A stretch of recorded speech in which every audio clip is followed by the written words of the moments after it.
Welcome back to the 10 Lions podcast. I'm your boy, Jalani Lion. This is episode 25. In this episode, we will be discussing what Donald Trump being president means for women, Mike Tyson versus Jake Paul, is Ice Spice's career over, Kim Kardashian struggles with single parenthood, Skai Jackson versus her baby father, white people's bathing habits, what is a top tier man, and People Magazine's Sexiest Man Alive, and super fun games and more.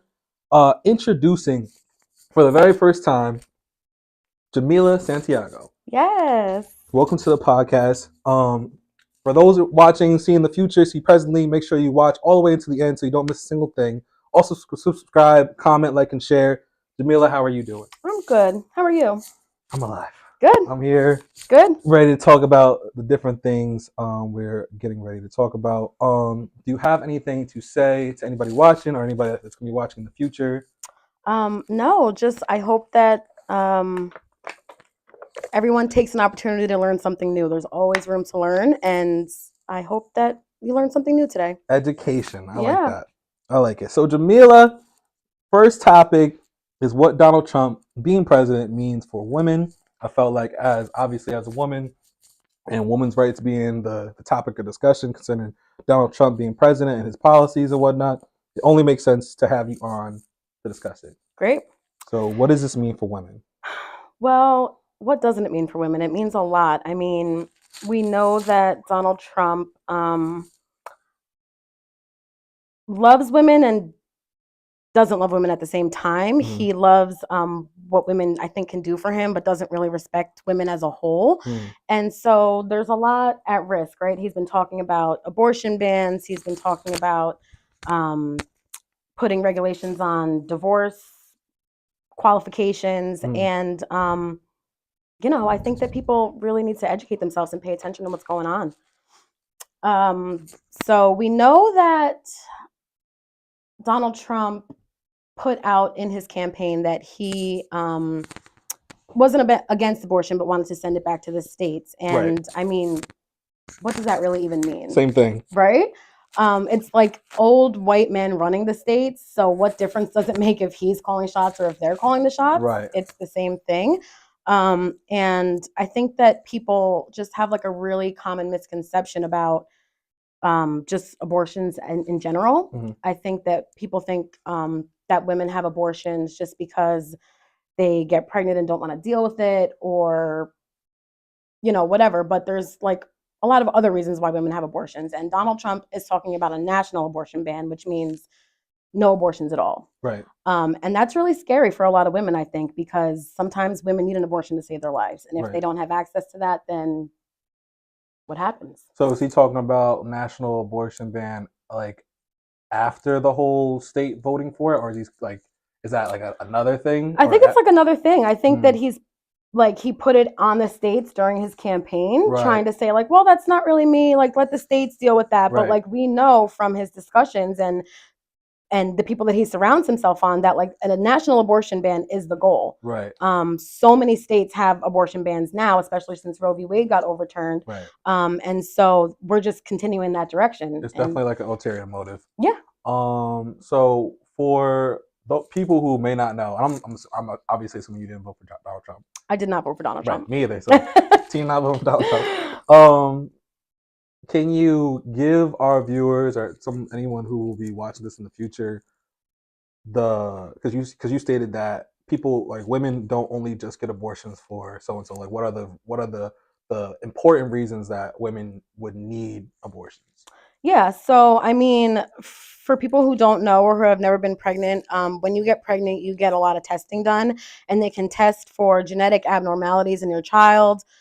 They can do testing to see your child's brain function when you're pregnant. And so one of the major risks is that you could you could be pregnant with a child that would have severe either deformalities or abnormalities and be forced to bring those kids into the world.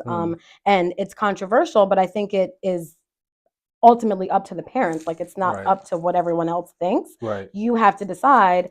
Not everyone has the resources to be able to care right. for a severely handicapped child, and not everyone has the mental capacity to handle that. Right. So who are we to say like, no, you have to do this? Another thing is that women miscarry. And for anyone who doesn't know, like when a woman miscarries, either your body will deal with it naturally or it won't. And like if it doesn't, which is a high percentage of women that do have miscarriages, like you have to go and get a medical procedure done, and that procedure is categorized as an abortion.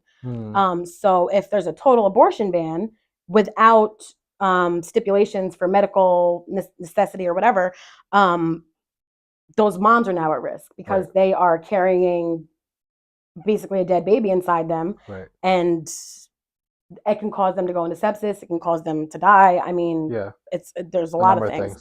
So, yeah, that's just a few of them. Right. No, of course. One thing that I did see though is that with the state, like voting for the states voting if they want to ban abortions or not, like there is a quote unquote a little bit of leeway. I think it's 6 weeks out. Like once after the 6 weeks, then they can't have the abortion. But if it's within the 6 weeks, they can. But that also, like, a woman might not even know that they missed their period after 6 weeks, or like until 6 weeks. You know what I mean? So like by the time they know, they're like asked out or whatever. So it's just like it's just obviously a sticky situation, and it's like a setup in the event that a woman does get pregnant. What do you feel? How do you feel about women who voted for Trump? I feel like so women who voted for Trump, I feel did so, this is my personal opinion, for really one of a few reasons. Either they have a husband that's a Trump supporter and they are following in their husband's lead, or they don't understand really what Trump has to, like, because it's not affecting them now, they don't feel that they need to worry about it, which is called privilege for anybody who doesn't know. But I think, so there's a funny hashtag going around now, which is hashtag FAFO, which is fuck around and find out. And it's being used against people who voted for Donald Trump, women in specific, who are now realizing where they messed up at. And most of it is like surrounding healthcare. A lot of it is surrounding the Department of Education. And to those people, I just have to say, like, this is what you wanted and now you got it. So let's see where it goes. Hopefully there's always like the possibility of being impeached. Or different things like that. So like, I don't know, like I've seen different theories online that it can still go the other way. So just pray on that. Let's hope for it. I mean, and I think that like there's something to be said about the fact that Trump tries to push the abortion thing in the name of Christianity, which is just like really incorrect. If you look at the grand scheme of things, they try to make it seem like, you know, women are killing all these babies, and it's that's against Christianity. That's the wrong thing to do. Children deserve life. But what most people don't know is that the leading cause of death for children in America is actually gun violence. It's actually not abortions. Guns are the number one things killing children in America. And so I didn't bring it with me, but I did find a study. All of the states that have total abortion bans or like any sort of abortion ban right now have no gun laws whatsoever. They have complete open carry gun laws. There's no restrictions. And so if you really care about the lives of children, why are you not protecting the lives of children? You definitely should be restricting guns, not abortion. Yeah, so I mean that's definitely a great point, and I definitely implore anybody who's watching or is watching in the future to try to combat that point, because that's a very valid point. Speaking of points that were combated, I took to Facebook a few weeks ago, or actually I think it was right before the election. I just reposted "Real men support women's rights," just like a standard statement, and then my boy, someone I grew up with, Hassan McComb, commented. He said, "Men believe in women's rights. Who said that men don't? The problem is we don't support murder. Now, if a woman has medical issues in which the baby has complications and she has to abort to save a life, in that case, then she has to make that decision. If you are a real man, you will agree and support not only women's rights, but also the rights of the child/baby." Jamila commented, Hassan McComb, "Until actions are in place to support working mothers who have kids, it shouldn't be anyone's say. More importantly, though, saying it's murder is a religious take when the entire country is not Christian. Separation of church and state is a thing for a reason." Obviously, y'all went on for a good like back and forth commenting and whatnot. But how do you feel about his take and y'all's back and forth? I stand on what I said. Okay. That Stand on business. yes, United States of America is not a Christian nation. Mhm. There are so many other religions that are practiced in this country. Mhm. To say that women cannot have access to an abortion because it's ungodly and against what is said in the Bible or not Christian-like is a direct violation of a lot of people's constitutional rights. Mhm. It's in the Constitution that there's a separation of church and state, and it's in the Constitution that people have the freedom to be involved in whatever religion they want. Right. So how are you going to put a law into place in the eyes of like claiming that it's a religious belief? It's um an oppressive belief is what it is. It's not religious. And I mean, I think that Republicans don't really do anything very Christian-like or very Jesus-like and love to act like they do. Right. So now the only thing that with that y'all's back and forth before I move on is that he was saying that it wasn't a Christian take. Do you remember that? Like, Oh yeah, yes. so I don't know. I mean, how is it not? Yeah, I like. Well, how is it? Because he wasn't. Because he. I only say how is it just because he was saying that it wasn't. Right. So if it's one thing, if he was saying, "Oh, it's ungodly," I don't think he was saying that. I just think he was saying murder is wrong, and I think that you said that like. Oh, okay. So right. So yes, murder is wrong. That's everybody can agree to that. But when it becomes religious is when you determine where life starts. Right. Life to Christians starts at conception. Life to non-Christians or in the non-religious world starts when a baby is born. That's why a baby has a social security number and a birth certificate after they're born. They don't have it as soon as the mom gets pregnant. Right. So I mean, I think you're saying it in such a like I get it now, but I think it's because I'm like I feel like you said it in just such a complex way. Like you're basically saying the baby's not born yet, so it's not alive, so it's not murder. Right. I mean, if you look up the definition of murder, it's taking of like Someone's a human life, and abortion has never been classified as a murder. So like, why are we trying to make it that now? Right. I think his take and people that are pro-life their takes are that it has a heartbeat, so therefore it's alive or whatever at that point. But at the same time, I don't know. There's the stance that men should have vasectomies at 18 or whatever, right? Which would be like the equal, which would be more preventative than abortions at that point. I mean, I do encourage men who believe that women should not have abortions to think about whether or not you would be okay with the government saying that as soon as you turn 15 or 16 years of age, you have to have a vasectomy until you are married and financially capable of raising a child. Right. How would you feel about that? Right. I don't think a lot of men would go for that. Not even a few. I don't think. Right.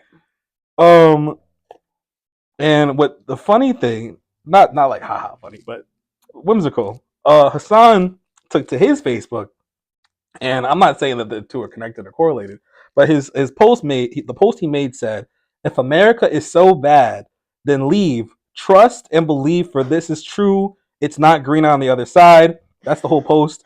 Before we get into the comments, I don't know, Haas.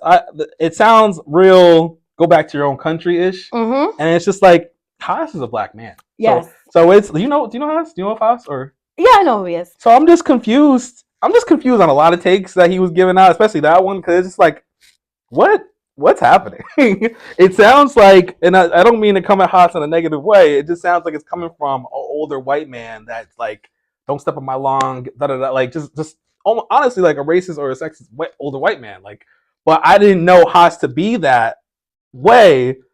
I don't know. It was really confusing. I have to say, and this is a very unpopular opinion that I'm sure I'll get a lot of shit for, but I believe that a lot of black men who voted for Donald Trump have this very strange, like, I don't even know how to put it into words. It's almost like their idol is a rich white man, because how can you, I haven't had one educational or informative conversation with a black man yet who voted for Donald Trump that told me that they voted for him for anything other than money. Every single black man that I have spoken to voted for Donald Trump because of what Donald Trump could do for his pockets. And I mean, education is key. Like, you have to do better than that, because Donald Trump did nothing for Black people's pockets the first 4 years that he was in office. What's different about now? I agree. I definitely agree. Like the only thing I've heard about Donald Trump that is positive is the money aspect. But it's also like excuse me. I feel like that's always a high concern for presidencies or presidents. Is the economy. So it's like if he genuinely could make the economy better, then that is something that is like important, obviously.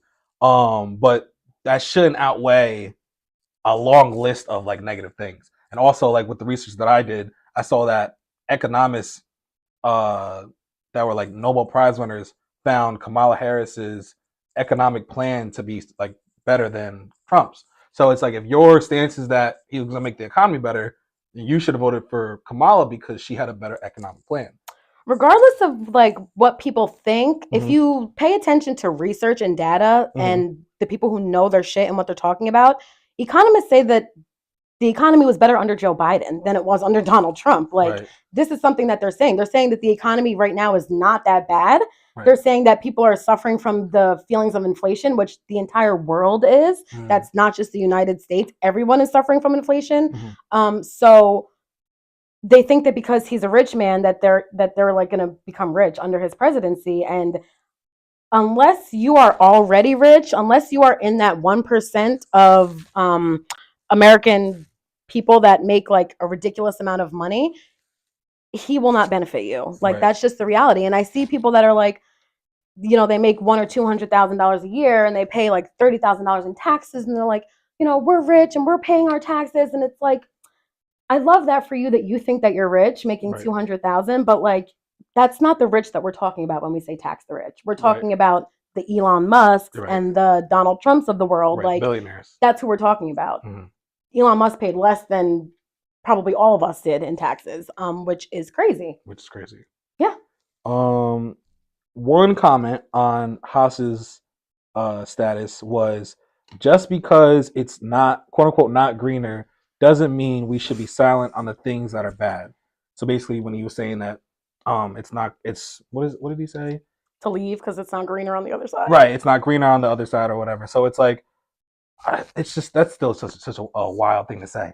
But I also just want to add that I think that is completely incorrect, because if you look at other countries like Sweden or like a lot of European countries, I mean, it is greener. Like they're doing much better than we are. They have universal health care. They have like a lot of other incentives. So I would argue that it possibly is greener on the other side. Right. They definitely look at us like we're crazy. Yeah.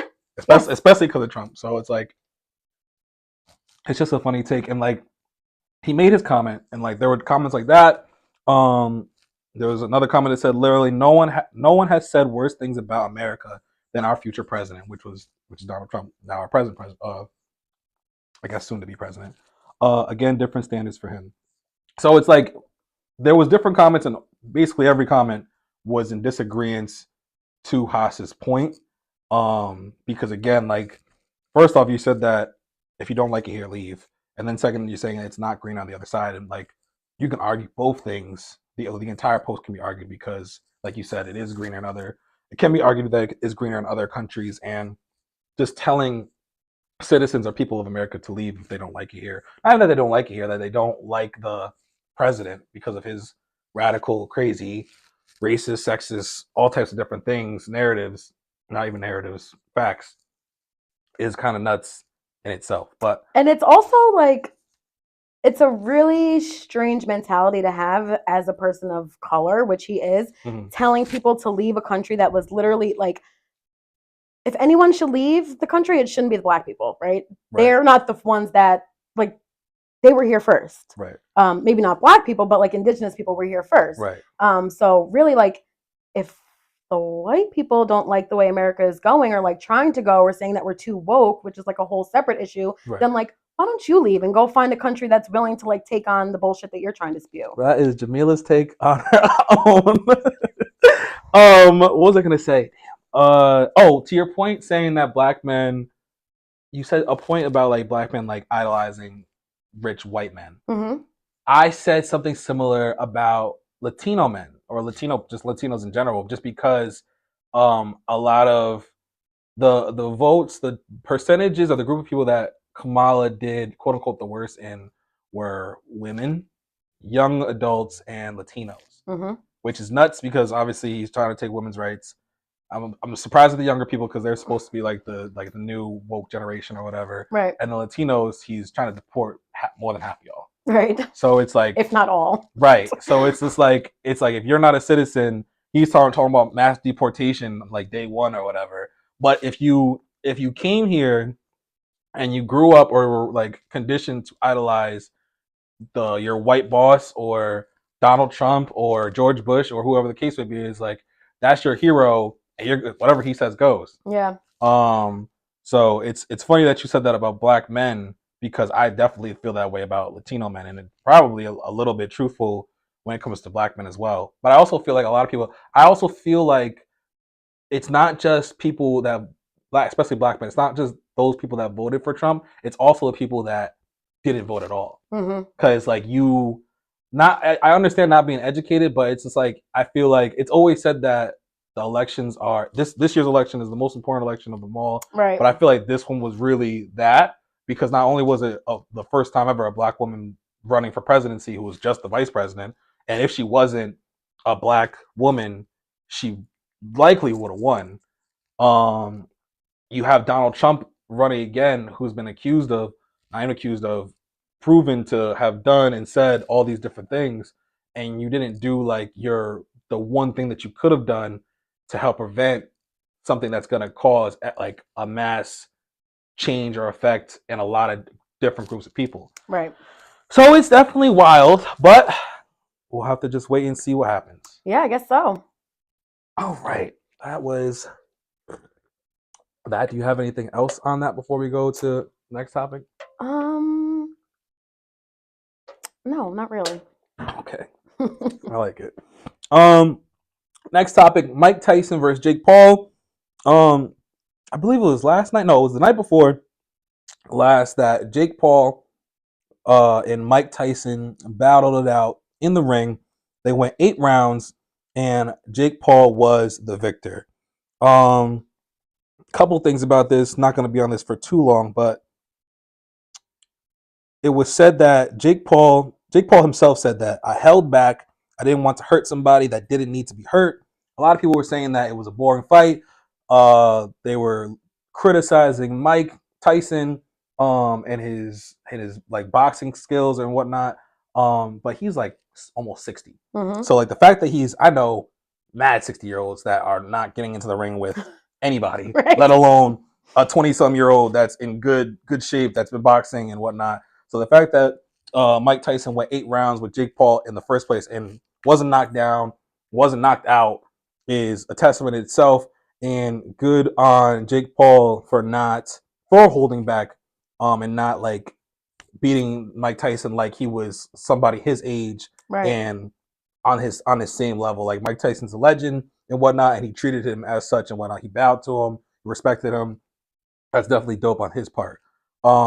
Mike Tyson said, "This is one of the situations when you lost, but you still won. I'm grateful for last night. No regrets to get in the ring one last time. I almost died in June, had 8 blood transfusions, lost half my blood and 25 pounds in hospital, and had to fight to get healthy to fight, so I won. To have my children see me stand toe-to-toe and finish 8 rounds with a talented fighter half my age in front of a packed Dallas Cowboys stadium is an experience that no man has the right to ask for. Thank you." So basically, he lost, but he still feels like a champion. He still feels like a victor. He knows he's still a legend and whatnot. And I'm sure he's proud of himself. I know his kids I'm sure are proud of him. So it's just like, it's beautiful that both of them could do this fight and handle it like adults, handle it like men. And honestly, they both ended up being winners because Jake Paul got $40 million for his win, and Mike Tyson got $20 million for his win. So right, nobody lost in that ring, in my opinion. Yeah. What do you think? I agree. I think that, just like you said, just the fact that Mike Tyson even was in the fight says that he's still strong as ever, and I think he can retire now. He's proven to the world that he's still got it. Right. Did you see the video of the interview that he did with the little girl? I did. I saw it like once. It popped up on my feed like 10 times. So I was like, you know what, let me just watch it. And I heard that he was bugging. He was saying that, like, he said that he didn't care about legacy. He's going to die. Yeah. He didn't say nothing like too vulgar, but it was just aggressive for like a 10-year-old. Right, exactly. I just thought that was funny. Did you see him double cheeked up on like a Thursday night? No. Oh, you didn't? No. It was like in the locker room or whatever. It's like a meme where he's like his ass is all out and whatnot. I'm surprised you didn't see it. Well, you're lucky. Because I guess when it was broadcasted live on Netflix, and people were saying it was like froze with that frame. Oh, I guess I did. Yeah. Oh, okay, you blocked it out. I did. No, now that you're saying it, I think I saw it like posted on Facebook somewhere, like a meme of it. Right, so yeah, it's pretty funny. Right. Well, I'm glad that wasn't the highlight of the night. And like I said, went 8 rounds. He didn't come out the victor, but they both won in many people's eyes. Yeah. Very cool. Not much on that. Would you like to play quote unquote a game? Yeah. It's a game / activity. Okay. Because the games are cool, but these activities we've been doing have been like even better. So it's Reddit. Have you heard of Am I the Asshole? Kind of, yeah. Right. So it basically gives you a scenario, you read it, and then you determine whether the person is an asshole or not. I gotta find this. Gotta figure this out. Usually have them ready to go. Oh.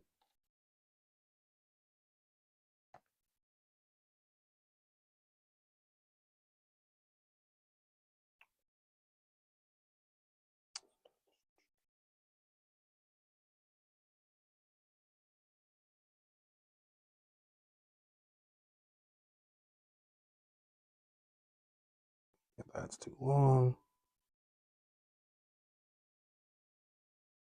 That's crazy.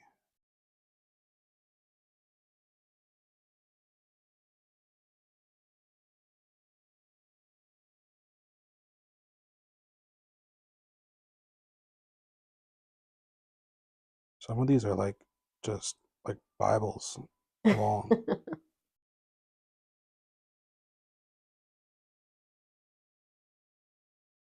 That's something I can't read in front of your son.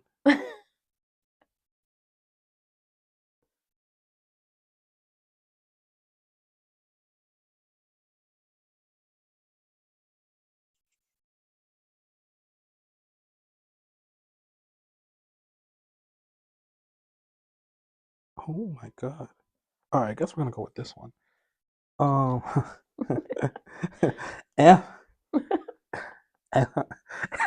am I the asshole for not wanting my disabled cousin at my wedding? I, a 26-year-old female, am getting married soon to my amazing fiance Liam, a 30-year-old male. And I'm struggling with whether or not to invite my cousin Tom, who's a 29-year-old male. Tom has a development disability, and while he's almost 30, he has the intellectual capacity of about a 7-year-old. I've always tried to be patient and understanding, but he has consistently crossed physical boundaries with me in ways that make me really uncomfortable. I have always been an early bloomer, and I have much a larger than average chest, and because of all the sports I did in high school and that continue to do this day, I would like to say I look good. I only say this because it's the main reason my family uses to justify Tom's behavior. Over the years, Tom has touched my chest and butt quite a few times. He's also hugged me tight and tried to kiss me. And even though I immediately told him to stop each time, it never seems to stick. He also tells all of his caretakers, nurses, and live-in caregivers that I'm his girlfriend. He also doesn't like Liam because he insists Liam isn't my fiance boyfriend because he is my boyfriend. Tom also talks about how we will marry me, how he will marry me. It kind of feels like when a little kid tells their parent they're going to marry them, but it's still very uncomfortable. I brought it up with my family, but they always downplay it, saying Tom doesn't understand and that he's just showing affection. The excuse used most often is he's a little boy in a man's body and you're a conventionally attractive woman. When I told my mom how uncomfortable it makes me, she said I probably entertained his behavior too much and that he's harmless. She insists I should just be firm, but anytime I've tried, the family accuses me of being mean to him.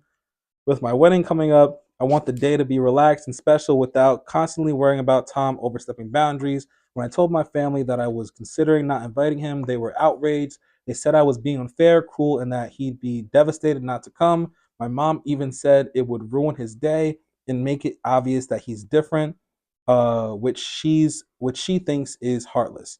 I get that Tom can't help certain behaviors, but I feel like my family has completely ignored my feelings in this. They always brush off my discomfort and say it's my responsibility to manage it or that he doesn't know any better, but it's my wedding and I don't want to be on the edge the whole time.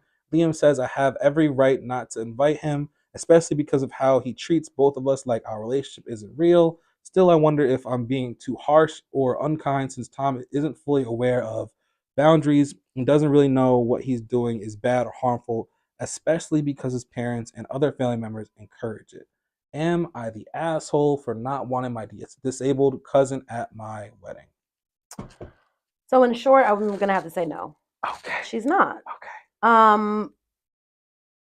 I actually worked with people who were developmentally disabled for almost 11 years, and I do have to say that a lot of them don't respect people's boundaries. Right. They are very touchy. They don't really understand social cues. I think that her family is playing the double standard by saying that he's different, so that's why, and like she looks good and he's like a little boy in an adult body, trying to justify that behavior, but then also saying that he'll know he's different if he's not invited to the wedding. I mean, he knows he's different because you're allowing him to behave the way he does. Even though he's developmentally disabled, you're still supposed to teach them right and wrong. Right. And if the parents haven't, then he doesn't get to go to her wedding. Right. That's it. That's it. That's it. I mean, no, that makes sense. I agree. Is she the asshole for not wanting her disabled cousin at the wedding? No, she's not the asshole for that. It's unfortunate, obviously, because you would, but honestly, not every family member goes to the wedding anyway. Like, you don't invite all your family members just because they're family, because you don't always have the best relationships with every family member in your family. And this sounds like one of those situations. So my take is if people are paying thousands and thousands of dollars for a wedding, or like even if you're only paying a few $100s for a wedding, like you deserve to have, it's your wedding, like it's your day. If you don't want cousin there rubbing up on you, then that makes sense. You can stay home that day. That's a good excuse. That's a good reason at least. Yeah. Well, Tom, get your shit together. All right, so that is our Am I the Asshole? Is Ice Spice's career over? This question is brought to us by the fans. Fans believe Ice Spice's career was just a phase and it's over for her now. Someone tweeted that the way we can all agree that her career is officially over and she was just a phase. How do you feel about that? I love Ice Spice, but I have to agree. Oh! I don't think she's here for the long term. I know. Damn. My son can justify that, like, I'm an Ice Spice fan, but I don't. And you feel that way? You're a munchkin? I don't think she's here for the long term. So, like, okay, not here for the long term means what? Like, she's done now, or she's gonna be? She's almost, her time's almost up. I mean, like, she might be able to push out like one or two more little bangers, but I don't see her as like an artist that's gonna have any longevity. I know. I mean, they hate that for her. They said that she was a one-hit wonder. Yeah, and she had more than one hit. Right, she's definitely more than a one-hit wonder. So why don't you think that she can have more of a career since she's held on for this long?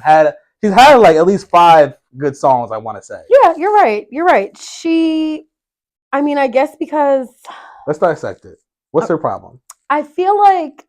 What's she lacking? Motivation is key for one. Maybe she's just like living in her moment right now. She got her little fame and her dollars and she's trying to enjoy that. But like, I feel like when you get into music and you're trying to establish yourself as an artist, like now's not the time to just push out a few songs and then stop. Right. You have to like kind of keep going so that like you have a momentum. And then if you're going for like 4 years, 5 years and you're pushing out consistent music, then you can take like a little leave of absence because you already have a consistent fan base. But for her to just push out like a year's worth of music or maybe 2 and then disappear and then not do anything for a year, I mean.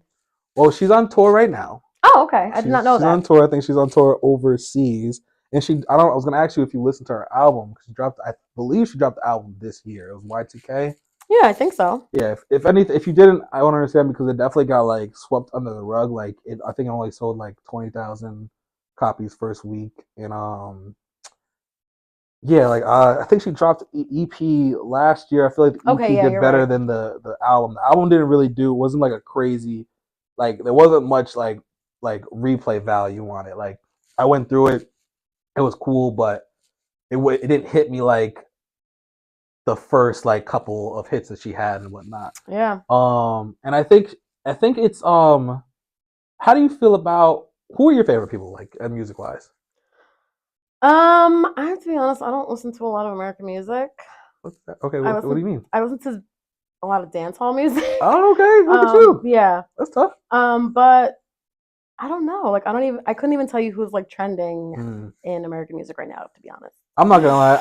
I couldn't do the same just because I don't know. I don't really seem to follow the trends, especially like now. It's getting like once you get past like Ice Spice, like who's after Ice Spice? Like you know what I mean? Like as who's the like if Ice Spice isn't new anymore, who's the new person? Like Right. I'm not like I feel like your son or people that age group would know, and they would say somebody I've never heard of. I listen to like a lot of old school rap music, not Right. old school, but like my generation of like Fabulous and like Styles P and Jadakiss music. But I don't listen Real to like New York, a lot. though. Yeah, I don't listen to a lot of new age rap.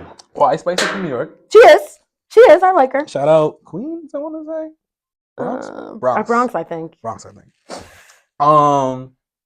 Okay. So, do you think on the Ice Spice topic, her weight loss natural or Ozempic?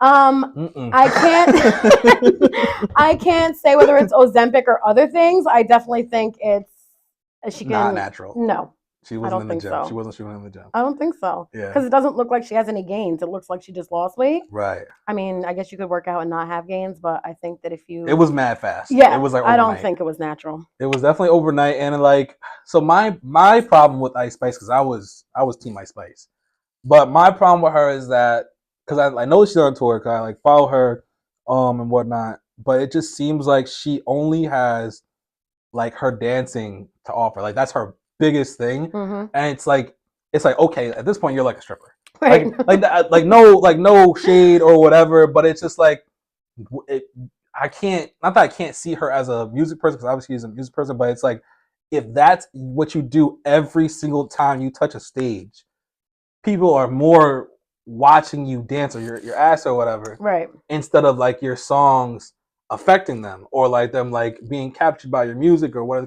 Like to be taken seriously as an artist, you're kind of messing yourself up in that realm, and it's probably not even her fault. I'm sure it's probably more so her label or managers because that's clearly what got her on. Sold her, yeah, and like people like love or whatever the case may be is. But as far as longevity, like eventually that gets old. Yep. Eventually the people want to hear music that isn't just like I don't know, like bubblegum or like club music or like unless you keep the club music like going forever. But even like people like Migos or I can't even think of any other like club like super clubby type rappers and whatnot. But like people like that, like their time is like you got like a less than 10-year window and you're mad young. You're like 23, 24.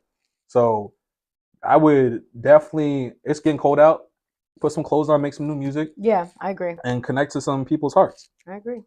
That's just my take on that. So you think Ice Spice's career is over or almost over? I think she's on her way out. I think she's fizzling out. Sheesh. Well, hopefully she got nominated for Grammys last year. Yeah. She got nominated for 3 Grammys last year.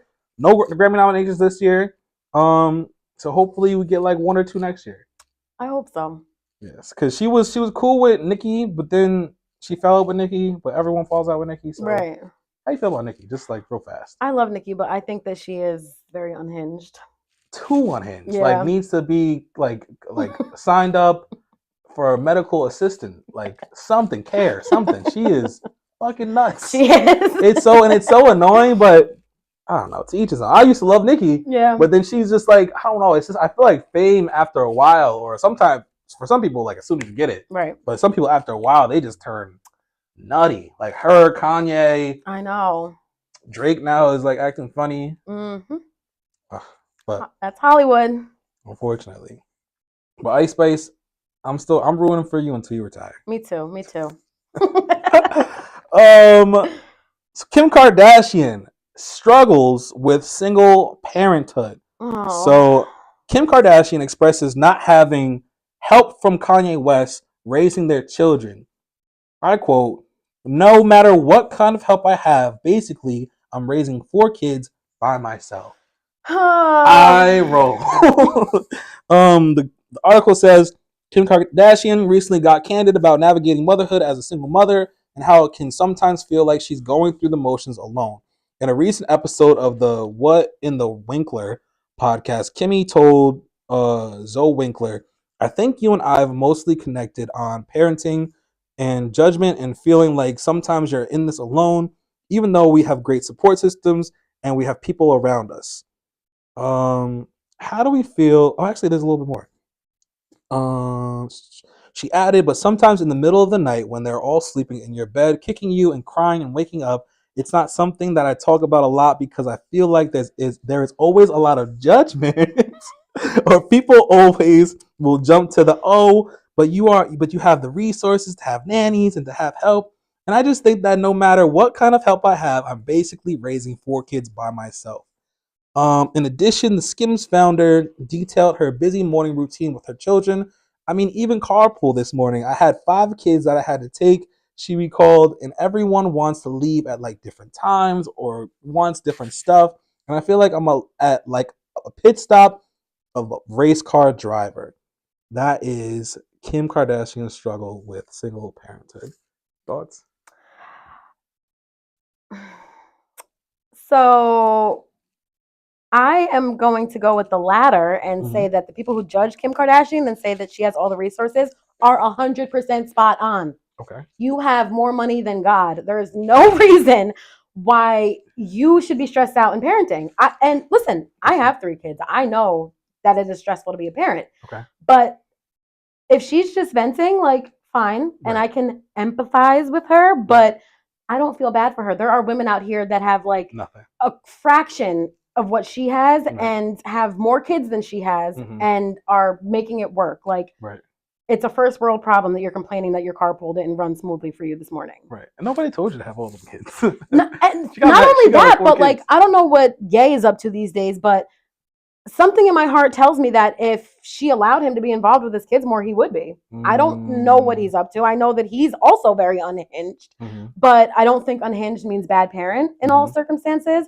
And I think that maybe she has her reasons why she's not utilizing him, but I do think that he would help her out with her children more if she allowed him to. So I feel like if Kanye was in his right mind, you're absolutely right. But if Kanye's on some like, I agree, because like when she was dating like Pete, yeah, he was acting nutty. Yep. So it's like I'm sure like I couldn't imagine being Kanye's partner or whatever the case would be, is like ex-wife or whatever, because you never. I'm sure like every day is a different day with Kanye. Yeah, you're right. But at the same time, you're Kim Kardashian. You're crazy multimillionaire, if not billionaire.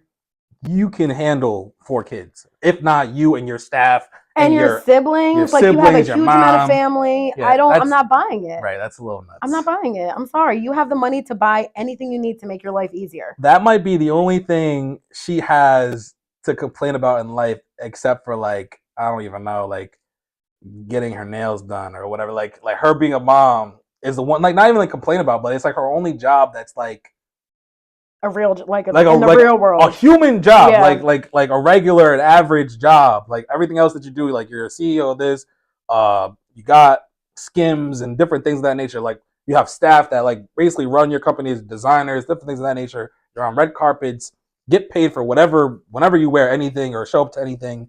So it's like the one thing that you have that is like human, like everybody else, like you feel like is like too much or whatever. And I would also say like she could pour into her kids more and back off some of her businesses if she's feeling overwhelmed. Like, you don't have to juggle your businesses and your children and say that you're overwhelmed with your kids. Like, cut back on your businesses. Hire people to do that work if you don't want to hire people to raise your kids for you. Right. It's not like you can't afford to like chill on like 1 or 2 things. Right. But also, I don't know. Not even also. Like, I'm sure her kids are like, over the top. Yeah, probably. I'm not even tapped into them like that, but I'm sure they're Kim's kids and Kanye's kids. I know North got a whole personality. Yeah. So she got 2 boys, 2 girls, but you can figure it out. If there's other like LeBron James and or I guess they're not single parents, but you can figure it out. Yeah, she's barely a single parent. Right. Like It's not a lot of help. There are single parents without staffs and without your like endless resources. You should be able to that are making it work just fine. That is funny stuff. That is really funny. Next topic we got is Skai Jackson versus her baby father. Did you know Skai Jackson was pregnant? I just found out. Disney star Skai Jackson is expecting her first child. Former Disney star Skai Jackson is pregnant, expecting her first child with boyfriend. She says that her heart is so full. However, she obviously looks. What are your thoughts when you see this picture? What are your thoughts? And you know it's Skai Jackson, Disney star. What are your thoughts? Her baby bump. I think she looks cute. She does look cute. Good. She doesn't look super stressed or overwhelmed. I think she looks okay. What about this picture? Does she look stressed and overwhelmed in this picture? Yes. Okay. Yes, she does. Like my first question was gonna be, do you think she's too young, especially after getting like, she's just now hasn't been a Disney star. I think her last Disney show was like, I want to say it was like Becky or something like that. Jessie. Something like that. But that's probably been like off television for like maybe 6-7 years or whatever. Yeah. She's got to be like 24 or whatever. Not that she's too young, but like I feel like this is if Zendaya had a kid like 10 years ago. Mm-hmm. I just feel like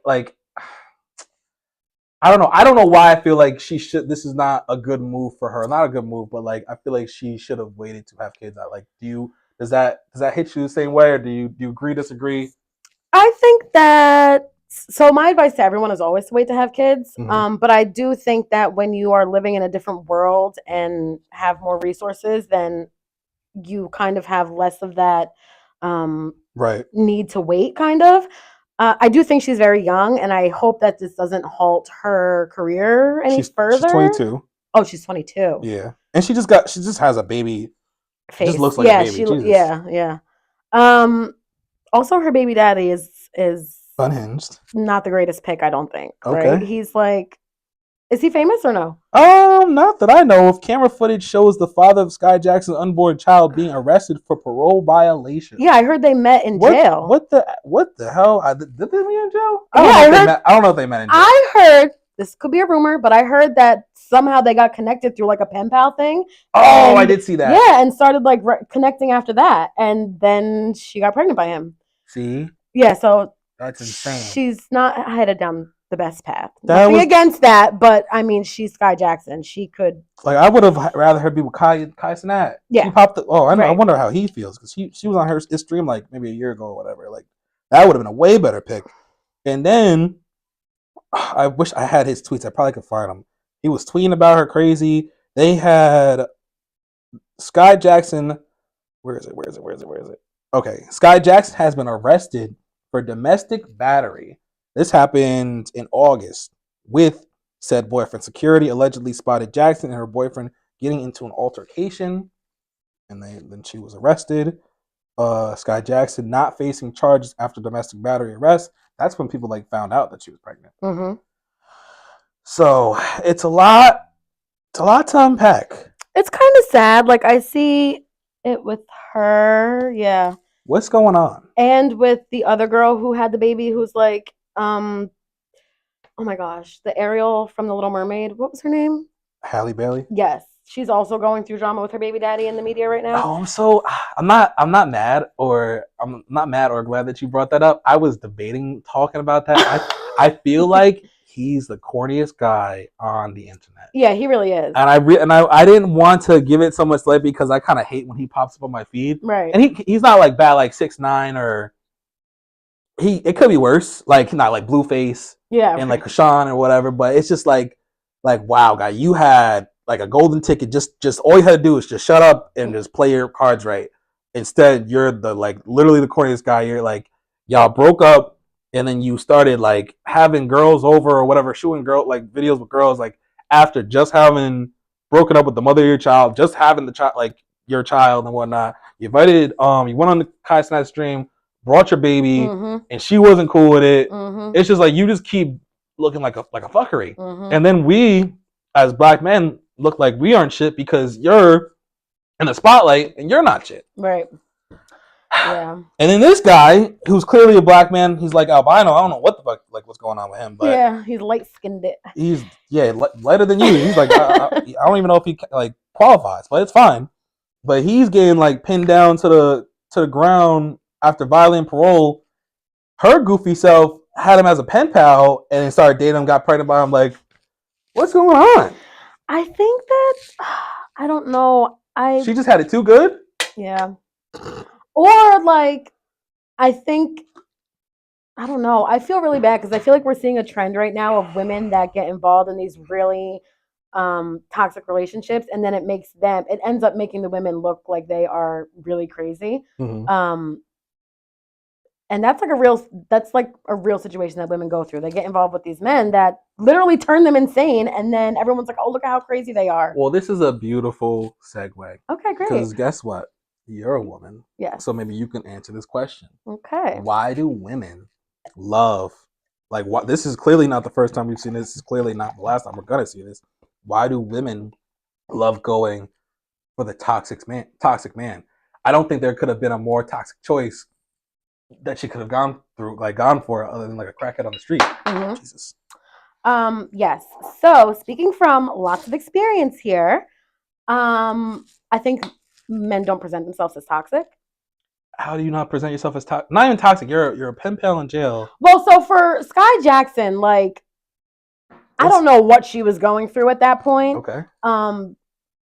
To be Skai Jackson and then look for love in prison, I think that she's going through something for sure. I don't know what. Right. But generally speaking, in terms of women picking toxic men, I'm just saying that I don't think that women are choosing these men because they're toxic. I think that men and women both are really good at showing you what they think you want to see, or being on their best behavior. And then once you get comfortable in the relationship, masks come off and then you see who the person really is. And at that point, you have a baby with them, you're married, it's kind of too late. Other women, I think, just... So what is the staying aspect? Why do, once the masks come off, why do women stay? So... Women are men, because men can be accused of the same thing. I think it depends on the situation. A lot of women stay because they don't want to break up their family if there's children involved.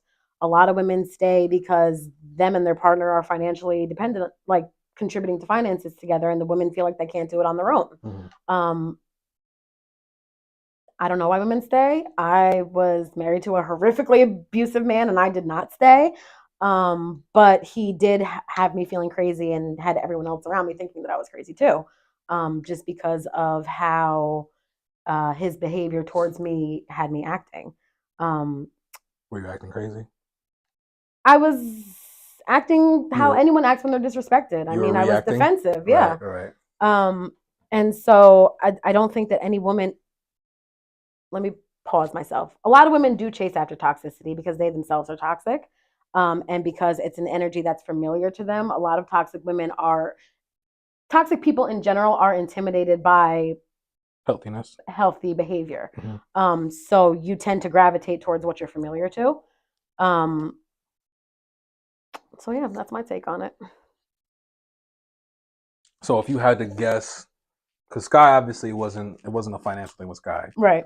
So with Skai Jackson, do you feel like I don't know her to be a toxic person who wanted familiarity with her toxicness. Yeah. Do you think that, I don't know. I think she's going through something. I don't know what. I don't know if something happened and she's turned off by Hollywood and she doesn't want to get involved with anyone that's in that community. I don't know if she just wanted to live a more regular life and kind of wanted out of the spotlight scene. I don't know, but it seems like it seems like an extreme move to look for some a prison pen pal. And it's not it's what's annoying is that when you reach the level of fame that Skai Jackson has reached, and honestly had so much like ahead of her.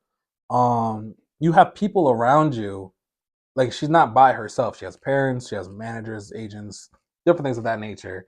Where it's like advisors, I want to say assistants and whatnot. Where she's being told, she has to be being told this is a bad look, especially after the domestic battery arrest and whatnot. Him now getting arrested after parole violation, whatever argument they were in, where she's publicly getting filmed looking crazy. Mm-hmm. Like she's like throwing her life away, like not like to be cliche or whatnot. So Right. it's definitely mind boggling, and definitely like why I wanted to like bring it up and like discuss, because what is going on? Yeah, it's sad. Yeah, It's really sad. hopefully she pulls a Halle Bailey and drops him, kicks him to the curb, and he won't have, unless he goes on. Actually, I have to pull this up because he definitely had tweets about her. He won't have the same spotlight that for whatever reason DDG has. Right. So the sooner the better. And she's still dumb young. Like a year from now, no one's gonna be like caring to think about this as long as she doesn't get his face tatted on her face, like Krishana and whatnot. She should cut her losses now and just try to turn it around from here. I agree. I think that is the best advice she could get. Wait, so is he in jail? The baby daddy? He was arrested recently. I want to say like last week, so he's either in jail or got bailed out, or I mean, but if he violated parole, like I would assume he's still in jail. I don't know. Yeah. So this is a tweet from him, and it was 4 days ago on WAP. I don't know where he's from, where that's the slang. I'm salty. I got this dumb ass Disney Channel B pregnant. I hate this hoe. So it's bad. It's definitely terrible. Wait, he said on WAP? On WAP. Do you know that terminology? Because I don't. I think it's like no. Atlanta. Yeah, I don't know. It's definitely not. It's not. Definitely not New York. No. But yes, they're acting like Love and Hip Hop. Yeah. So I'm hoping she gets it together, and that's all we can really hope. Because if anything else, like if she's pushing a real fine line, and it could get even worse for her if she like continues down this path, and that would just be sad because she's a beautiful, like small little black girl that like could be the next, like not even the next Zendaya. She could be her own, the first Skai Jackson to like be in movie roles and Emmys and all these different things. So definitely you gotta pick your partner, like choose your partner wisely, and know when enough's enough. That is sad. Definitely be prayers and good vibes to her. Are you ready for another activity? Yes. This time it's not Am I the Asshole? It is relationship advice. How are you with relationship advice? I would like to think that I'm great. My friends can chime in, but I think I'm pretty good. Are you hit or miss? No, I think I'm great at it. What would you rate yourself? 10 out of 10. That's crazy. I understand how the human mind works, so I really think that I can. All right, I'll say 9. I really think I'm. 9 is more like hello, humble. That's funny. So okay, let's see what we got.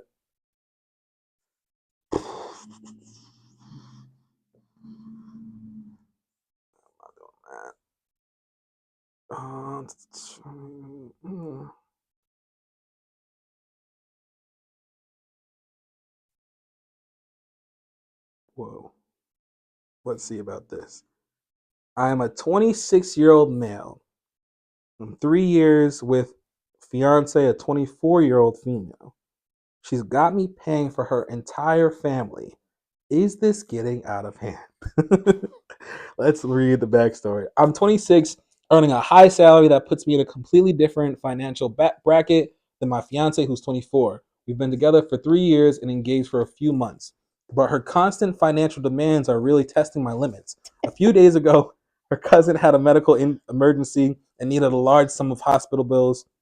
It was a significant amount, one I couldn't ignore. I told my fiance that I simply couldn't pay it She went off on me, calling me selfish and saying if I truly loved her, I'd help her family. Her mom even sent me a text saying I was wrong for not stepping up. And it didn't end there. Just a few days later, her uncle, who I've never even met, reached out and asked me for a loan to fund a business idea. He made it sound urgent, and of course, my fiance was right there, nodding like it was no big deal. I said no, and once again, my fiance guilt tripped me, saying, "This is how my family survives. Why can't you just help?" It's a pattern. It's a pattern now. Whether it's paying for vacations, covering hospital bills, or funding business ventures, I'm always expected to foot the bill. I'm starting to feel like I'm just a walking ATM, not a partner. 213, to be honest. My fiance, who comes from a lower income background, this is like a summary. My fiance, who comes from a lower income background, expects me to cover her family's bills and emergencies, even though I make a lot more. After her uncle asked for a loan, I'm wondering if this is getting out of hand. Is this getting out of hand? Yes. Are you kidding me? Like, all right, another unpopular opinion. Another don't. one? Yeah. Okay, go ahead. So it's a little different because he makes a lot more money than her, it sounds like. Generally speaking, I don't believe that like men should foot the bill more than women. I think if you're in like a partnership with someone, you should split everything 50-50. Not necessarily money wise, but like just in general. Right, responsibilities. But he makes a lot more than her, so I would expect him to carry a little bit more weight in the household, but Right, like not not paying her family's bills. Mm. If her family comes from a lower income background, I mean, who doesn't? Like a lot of people do, but that's not his responsibility to pay her uncle that he never met's business adventure. Yeah. No, that's crazy. So if he's a millionaire? That's what it sounded like, honestly. He might not be, but let's say he is. If he was okay with doing it, Right, fine. But like, if he doesn't want to foot the bill for all her family's expenses, I don't think he should have to. Okay. So that's for the uncle's business venture. What about the cousin who was in the hospital and it was an emergency? I mean, I hate to be like, oof. I hate to be Republican-ish, but like, does she have insurance? Like, if she doesn't have insurance and has no money to pay for it on her own, then maybe I'll help. Like, I probably would help if it was a serious situation and she really like had no other way to pay it. Right. I probably would pay like a medical bill Mm-hmm. if she had no insurance and couldn't afford it and was literally like not going to survive without it. But I would like collectively make her family start a GoFundMe first to see like what they can come up with amongst themselves, and then I'll pay for the rest maybe. Right. They definitely seem a little entitled. I feel like I know which demographic this is off bat. Yeah. But that's funny. So what is your advice? My advice to him is to stand your ground, King. You are a wealthy man. If you are feeling it in your heart to help, go ahead and do so, but do not let this family run your pockets dry. And that is advice from Jamila. Her relationship advice, 9 out of 10. All right, let's do one more of those. Oh, there's another one I can't say in front of your son, but it's fine.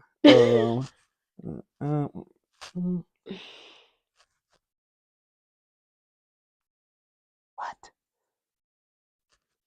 Oh, this one's short and sweet. Okay. This is coming from a 21-year-old female boyfriend who was a 29-year-old male punched me because I asked him to stop tickling me. He said sorry, but is it over? ? We've been together for 2 years. We have our issues, but this is the first time he punched me.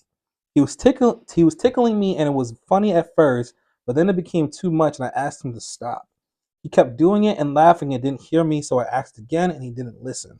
So I said it again louder and he stopped, but he punched my face and told me to not yell at him because it's mean and I should be polite. I didn't even know what to say. I was shocked. Then he said he was sorry and overreacted. I didn't say anything because I was still shocked. I haven't talked to him and I'm still in shock. Is it over? It should be. It should be. Would you like to unpack that?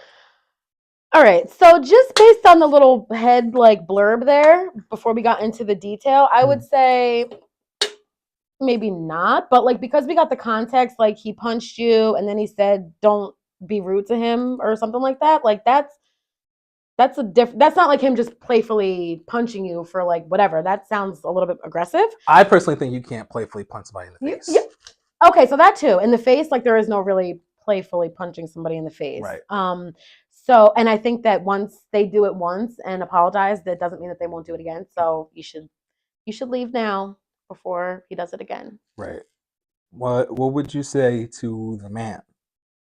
I would say, why are you punching your girlfriend? First of all, like if I'm extremely ticklish and there's nothing worse than like somebody tickling you after you say like stop, you can't breathe, like you're about to fucking hyperventilate, like stop, and they're not stopping. Gotcha. Like so for him to punch her in the face after she like clearly had asked him several times to stop, like what? Why are you doing that? You could have just literally stopped. You didn't have to punch her. Like it's almost like his ego got like bruised because she like yelled at him. There's definitely some underlying things because it's one thing.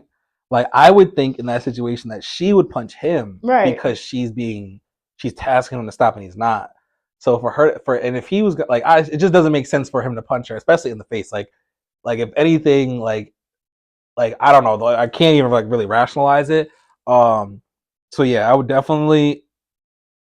It's one of those situations where you can, as a friend, you could say you should end it, but I feel like 100% she's not. Yeah, no, she won't. Not right there. There's gonna need like 1, 2, 3 more things going wrong for her to end it or whatever. But maybe she's tapped into her Reddit family and will really listen. Yeah, I don't know. Because if she gets this shit got like 700 freaking comments. Are people all saying you need to leave? Oh, I'm pretty sure. Like if they feel the way that we do. Right.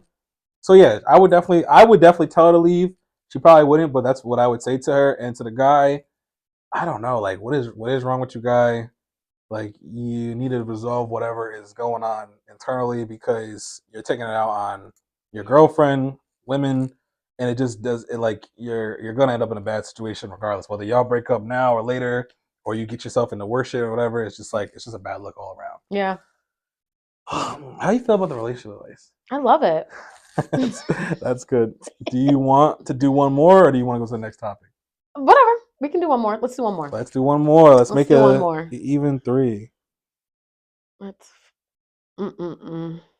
It's funny how. General disclaimer: like if your man ever punches you in a non-playful like way that hurts and he seems aggressive, like take that shit seriously. Don't take it as a joke. Get out.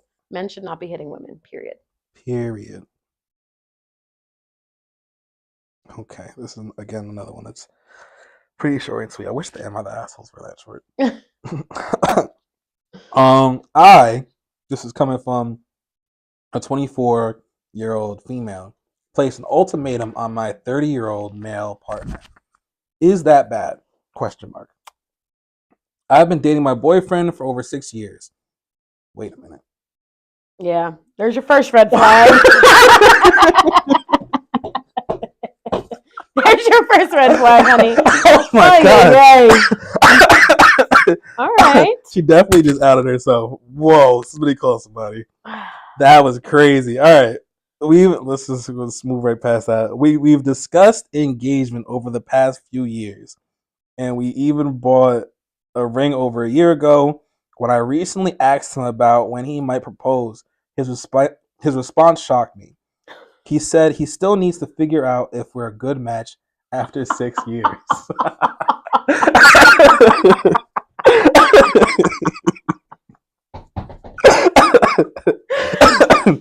Oh my God. I'm about to die. As a daughter of traditional Mexican parents, they've told me that if we're not moving toward marriage, we should consider going our separate ways. Back in June, I told him I was ready to get engaged, especially since we both have our degrees, full-time jobs, and are financially stable. Despite that, he keeps telling me he's not ready. I finally told him that if he doesn't propose by the end of the year, I'm done. I feel like 6 years is more than enough time to know if I'm the right person for him or not. Is this ultimatum reasonable, or is there something deeper going on? The ultimatum is not reasonable. What month was this posted? Because I would not be giving him until the end of the year. I would be giving him until the end of the month. 6 years, and he's telling me. So it's more than reasonable. Yeah. So it is reasonable. It's totally reasonable. 6 months or 6 years, and you're telling her you don't know if you guys are a good match. This was posted 4 hours ago. Oh. Okay, we're in. Yeah, that's fair. I think that's fair. The end of the year is a month and a half away. Right. So what the? So wait, I'm stuck on like the first sentence. That was so wild. But because never mind, it doesn't matter. So for you, have you been in what's your longest relationship you've been in? Like 9 years. Were you married? No. So but not because like he didn't want to marry me. I can say that for sure. It was because neither one of us really wanted to get married at the time. Okay. So I think that's a little different. She clearly wants to get married, and they've clearly discussed marriage already. And I think that his cop out his excuse is a total cop out. How do you not know after 6 years? You know, after like, realistically speaking, I would say after 2 years of dating someone and like a year of living with someone, you know if you can be with them long term or not. Right. So 6 years sounds like he's just dragging his feet at this point. Right. He probably bought her the ring to get her to like shut up about it. Yeah. But it doesn't sound like. I mean, what else could you possibly learn about your partner after 6 years? What do you think there's anything you don't know? People that have been together for 20 years feel like they still are learning their partner. They learn something new. You learn something new about someone every day. Are they married? People that have been for 20? Yeah. Yeah. Yeah. So like they already made the commitment and they're still learning. But like, is there anything that detrimental that you would decide to not marry a person that you could learn about them after 6 years? I mean, I don't know his stance. I don't. You never know where someone is at in their relationship. Like just because you've been together for 6 years, like you could be together for 6 years, but with one person, but feel totally more connected to somebody that you've been with for 2 years or 3 years or whatever the case may be is. Yeah. Not to say that that's his case, and you also don't know. Like different people have weird feelings about marriage, like think it's like a construct or whatever the case may be, a social construct, or have commitment issues. Clearly, he doesn't have commitment. I wouldn't think he has commitment issues because they've been together for 6 years. His take on saying he said that he still needs to figure out if they're a good match is hilarious. That's like the worst cop out you could possibly give someone. That's like some shit like you say in a sitcom, and it's just funny. Really bad. I think if she feels pressure by her parents because she said she's from a Mexican background and they advised her that he's whatever, then she needs to let that go because like she can't be letting her family like pressure her into getting married. But if he's like, she's also 24. She needs to chill. That's true.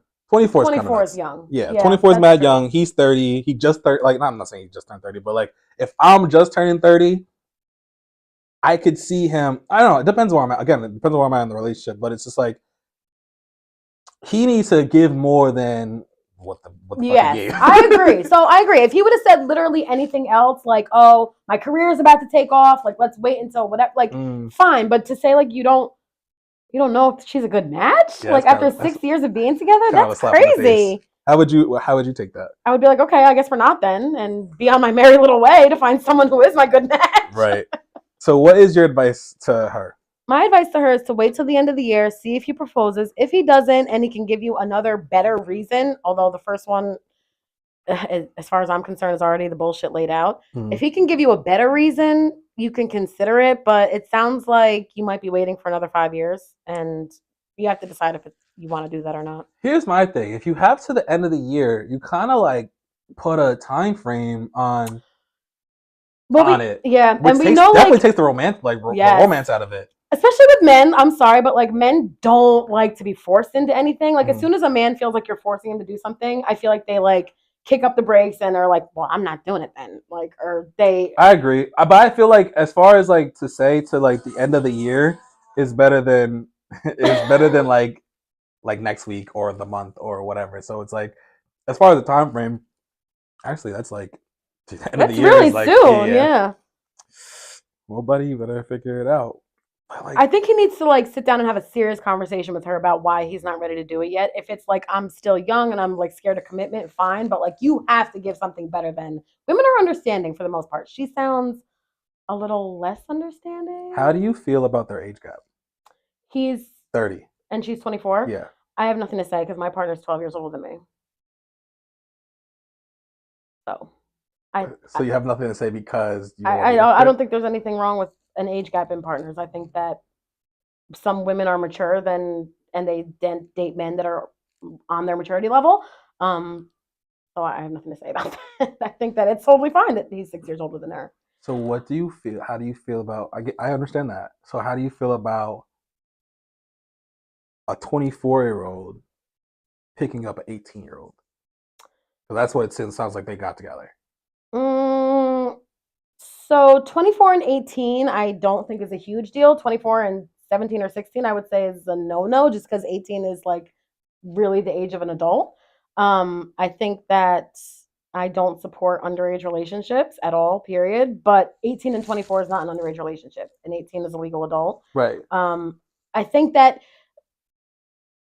it like maturity comes into play. You can't like be an immature, I don't know, 18-year-old like trying to date an older person. I don't really know. I think it's case specific. Right. I think that everyone is different and functions different with different people.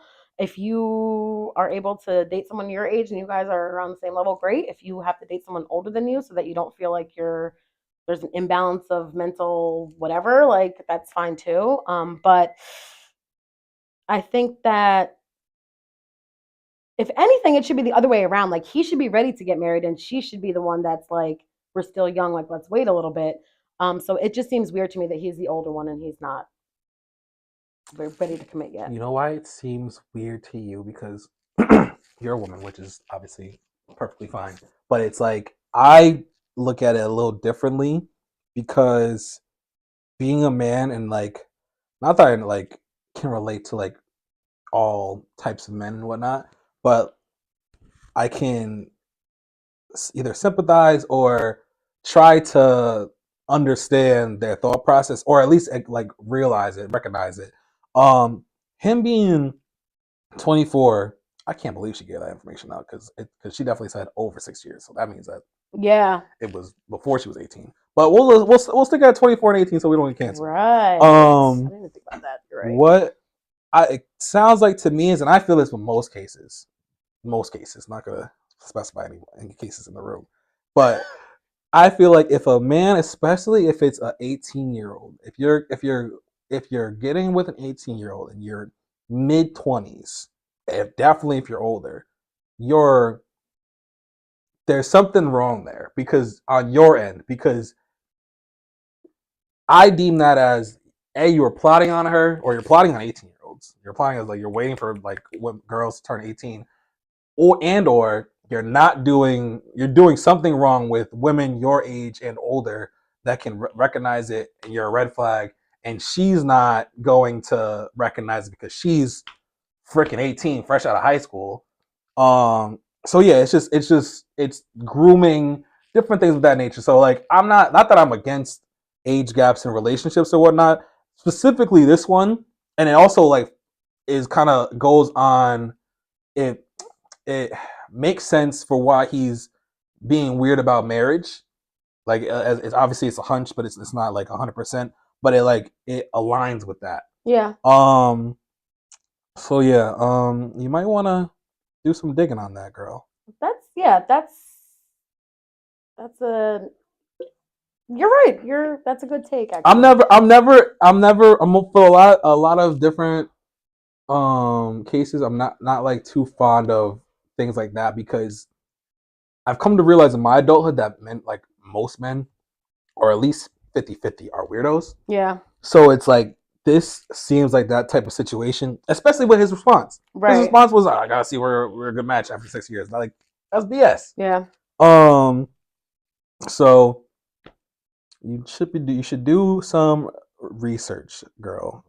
Instead of giving ultimatums, maybe you should put your FBI agent hat on and see what's up with it. Oh, that's an interesting take. Yeah, it is. I got some of those. Dang. So yeah, that is our relationship advice. I think that was a good 3 out of 3, 9 out of 10s. The last one might have been The last one was kind of I still liked it though. I think it was definitely made for good content, if nothing else. The next topic we have is white people's bathing habits. Yeah. You're mixed. You're not. Are you mixed with white? Yeah, my mom is white. Mm-hmm. Listen. I'm well educated in the topic, so that is. Let's start with you then. Okay. How do you mean? How so? Well, so it's not like everyone knows that Europeans did not know how to bathe back in the day, and that they were taught how to bathe by Africans. I hope you all know that. So. Damn, you know what? I think I knew the first part. I did not know the second part. Which Damn, part? that part. They were taught how to bathe by Africans. Yeah, by the Moors who were from North Africa. Yo, it is like a joke that we were enslaved. That is like really a joke. But go ahead. It's fucked up. Yeah, so they had no idea like how like proper hygiene. I mean, wow. Yeah, that's crazy. Mm-hmm. So, but why is it like still a thing to this day? What's up with that? Old habits die hard. This is crazy. Can I get some examples? Like, what are? Oh, I thought you was gonna present some. No, not on your end, but like I don't know your family. I don't know. No. So like, my family is hygienic. Yes, okay. I would like to think so. You about to have to ask them some questions after this. Some of them are a little questionable, but like my mom, who is the closest white person to me, I know that she is very on top of hygiene. She's on up and up. She spent a lot of time in third. So here's what I think it stems from, right? And I thought you just said it. No. European thing. What it stems from is like, so when I go to Jamaica a lot. My dad's Jamaican, and must be nice. My kids are Jamaican, and so when we go there, it's like bathing is like on a schedule, right? They bathe in the morning, they go through the day, like they bathe before night, around the clock. It's never missed. And like I have some white friends that don't even shower every day, which I find really. I don't think any of my white friends don't shower every day. If you're listening, make sure you're showering every day. But I think, like, generally speaking, I know for a fact that there are white people that do not shower every day. Okay. Why it is still that way when we have the education to prove to us that it should not be that way, I don't know. Do we have examples of white people's bathing habits? I got a couple. Oh, good. Let's hear it. I just need the clip. I got the article or like the blurb, but it's best to hear it from the horse's mouth, if you will. Okay. All right. And what the hell is her name? There's a couple examples too. So like after this one, we got another one. Chelsea Handler. I don't know if you know who that is. I do. You do? Of course I do. Who is she? Chelsea Handler. She used to do like late night TV, I think. Didn't she? Maybe. Oh, God. Okay. So Chelsea Handler, a white woman, explains not washing her legs in the shower to Kevin Hart. Let's listen. No. All my black friends, when they ever see me, they go, "You look like one of those girls who sleeps in bed with your dogs." Yeah. And my other friend, Yaya, always goes, "White girls don't wash their legs." We've talked about this. White girls don't wash their legs. I go, "Why do my legs need to be washed?" You're covered all day. Very true. It's not like my legs are going out without me. It's very true. And when I take a shower, all the soap from my shower comes down. Tiffany, I had this conversation with too. So you feel like that's wash. You feel like that. It's not like my legs are out there gardening all day without me. So bad. You wash your legs. No, I don't think so. Yeah, what do you mean you don't think? No. What is going on with your legs that they need washing? It's your body. You wash your body. Chelsea, your entire body. You don't pick and choose. I have hot spots. I have hot spots that I wash. I get 1, 2, 3, 4. No. And I get those going, and then the 5th is the head, and then everything is fine. No, it's not, Chelsea. That's like cleaning in between your toes. Who got in there? What do you mean? Who got in there? Who got in my leg? That it's dirty. The back of your knee. Do you see how the back of your knee is right now? Yeah, with clean clothes over it. Okay, yes, but you're gonna conjure up sweat on the back of your knee. No, I don't. I'm not a molester. Why would I be sweating on the backs of my knees? You're sitting with your legs crossed. Yeah, crisscross applesauce. Okay, this is a hot spot. Behind your knees is a hot spot. No, not for me. Maybe for you, not for me. So Hey, before we discuss that, that's a question that I think you should ask your white friends I'm going to. and or your mom. I'm going to. And obviously, if your mom's white, then you got other white family members. It could be a topic at Thanksgiving. Honestly, make it a game. Yeah. What thoughts on that? I think that's disgusting. Okay. So. You hear that, Chelsea? I just don't like. I guess in her grand scheme, like of ideas, she's not wrong. Like your legs don't really get dirty, but why would you not wash them? Like you're in the shower, you're washing everything else. Right. Why not just hit your legs too? Like I don't. She has hot spots. She's not washing everything. She has hot spots. Well, Chelsea Handler sounds like she only washes her hot spots. That's what she was alluding to. Everything else. That's why she doesn't have a man. Like she has not had a man in years, and that's probably why. I've also heard that white people don't use like rags or washcloths. That's the next one. Okay, that's also insane. Also insane. We gotta pull up the clip. The clips are important. Hold on, because this is a Stitch one. I want the full deal, but maybe this will be fine. Washcloths are for poor people. Yeah. So yeah, I only have one friend use washcloths. By a white man. Stay with me. She'd say, "Can I have a washcloth?" And a white woman. I don't have washcloth. Yeah. There's no washcloth. Use your hand, dummy. I really do remember the first time I crashed at a poor friend's house, and then he handed over like a towel for after the shower, and then I bet you his friend was black. A little one. I go, "What's the little towel?" He goes, "A washcloth." I go, "You're getting ahead of yourself. You're going too fast." I'm sorry. No, it's fine. But it's like that means you got the right track. Every time I'm like anyone sends me him, I guess he's a comedian. I'm like, I'm good on him. Yeah. For like multiple reasons, because obviously this is a Stitch or a clip that has gone around, and a lot of black people have discussed it because obviously black people use washcloths, and obviously 9 out of 10 the friend that gave him the washcloth was black. Poor people. So I'm sure he voted for Trump. There's just a lot of things that is just like I don't want no parts. But the topic is white people's bathing habits and not using a washcloth and washcloths being for people. And what do you think about all that? Let's unpack. That's another thing that you need to ask your people. I know for a fact my people use washcloths. Okay. Really? Yes. See now, Jamila, that's something that I would. Aside from, I would assume that they would not use washcloths. I would assume that they would wash their legs before having washcloths, because it seems like it's a popular thing for white people to not use washcloths. Okay, if they don't have washcloths, they have loofahs. But I've never been to any of my family members' houses that don't have some sort of rag to wash their body. Something ever. Right. I think that. Well, loofahs might not be for poor people, so that's true. That's true. Right. That's true. Hilarious. At someone's point, it wasn't obviously in that video, but someone's point was that it costs money to buy washcloths. Right. So it's like, and if you're washing using soap and no hand, like you're using your hand, then that's technically the poorer route. Yeah. That's why the whole thing is like it's just, nuts. Yeah. I want to hear from you though. What do you think? I think it's white people trying to as someone who's half white issues like a problem when black people are ahead. I mean, we see it all the time. Like, just like you said, why would poor people use washcloths when it costs money to buy washcloths and it's literally free to get in the shower and wash your hand with? Like, some people don't even use soap. I've heard of white people saying that they don't use soap in the shower, that they just get in there and use their hands and some water. White people say a lot of things. That is insane. But it's racism in America. I mean, everyone's like, oh, like you bring everything back to racism, but how is it not? Like, you're saying that poor people use rags when black people taught you how to bathe. So you're saying that like black people are what? I need to ask you a question. Go ahead. Is there a difference between being prejudiced and racism?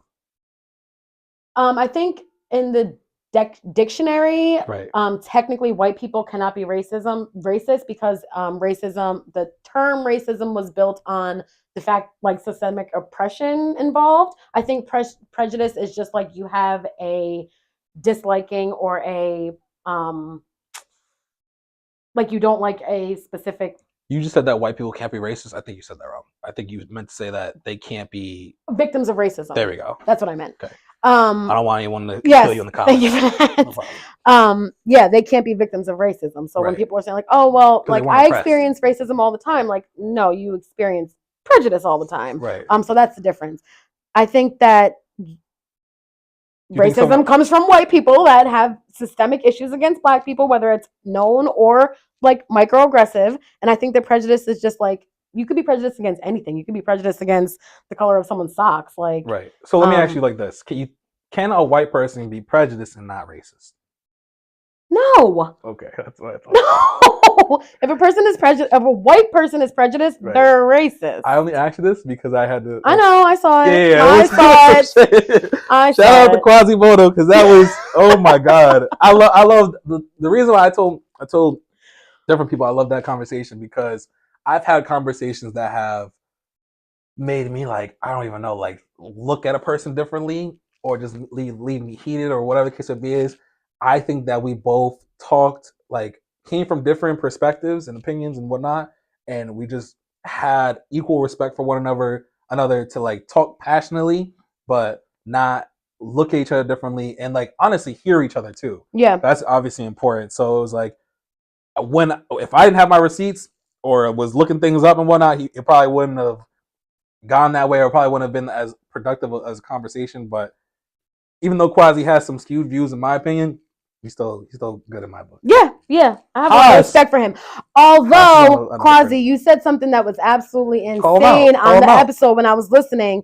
You said that Donald Trump denounced the KKK and white nationalists. And baby, I'm here to tell you that Donald Trump has numerous white nationalists in his party right now, in his cabinet.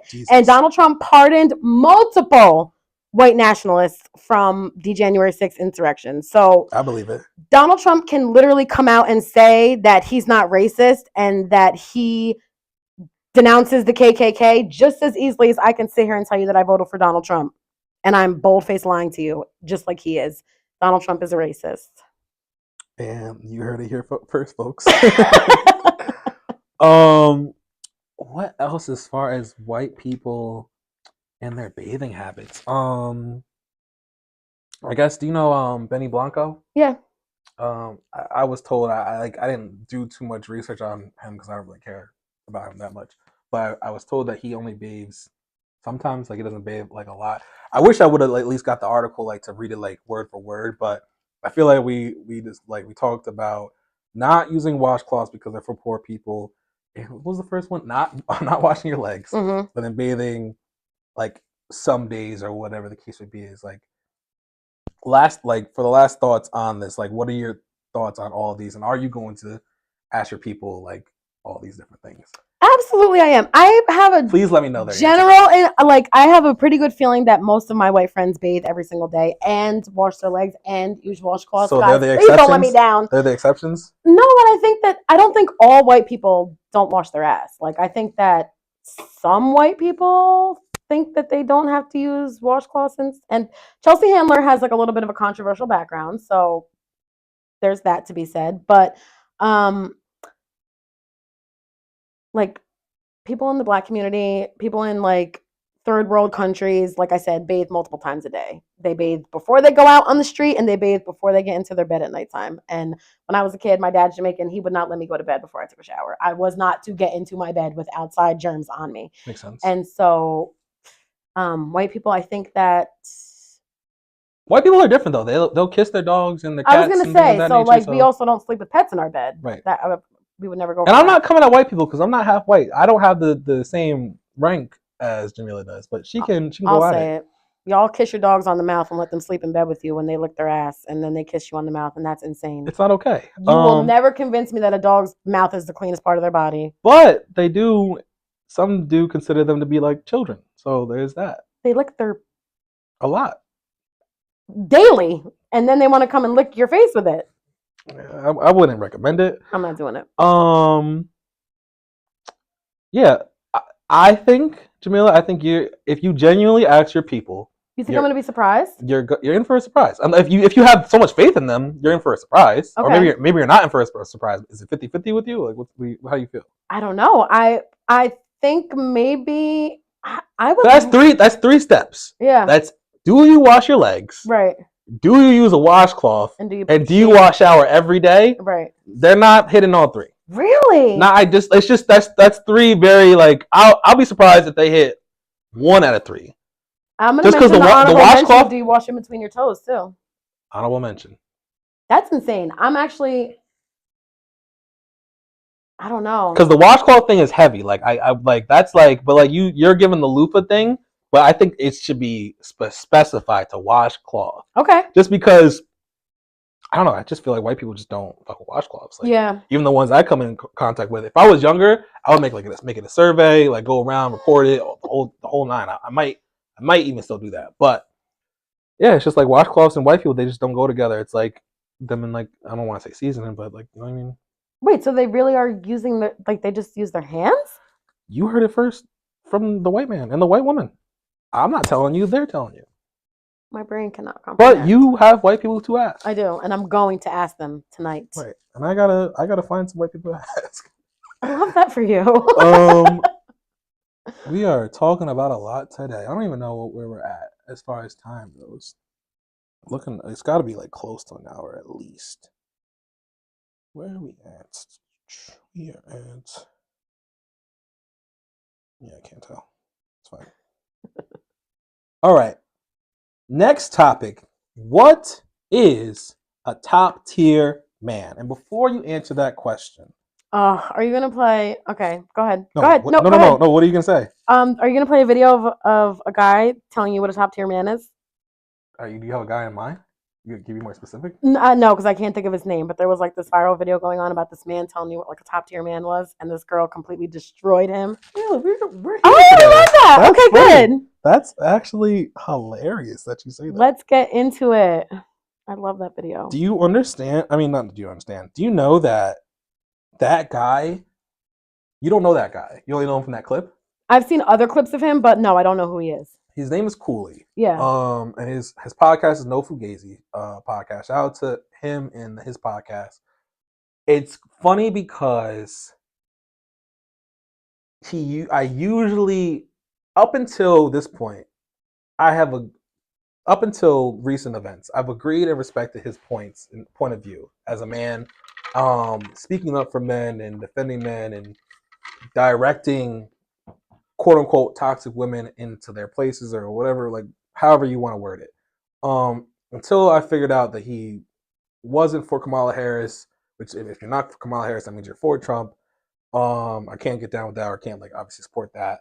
And then obviously I didn't respect his response to as someone who I've seen put mad women in their place. I didn't respect his response from a woman putting him in his place. Yeah. Like it was more immature, childish than like tactful, intelligent, anything. So it discredits him from like the platform or status that he seems to be on and whatnot.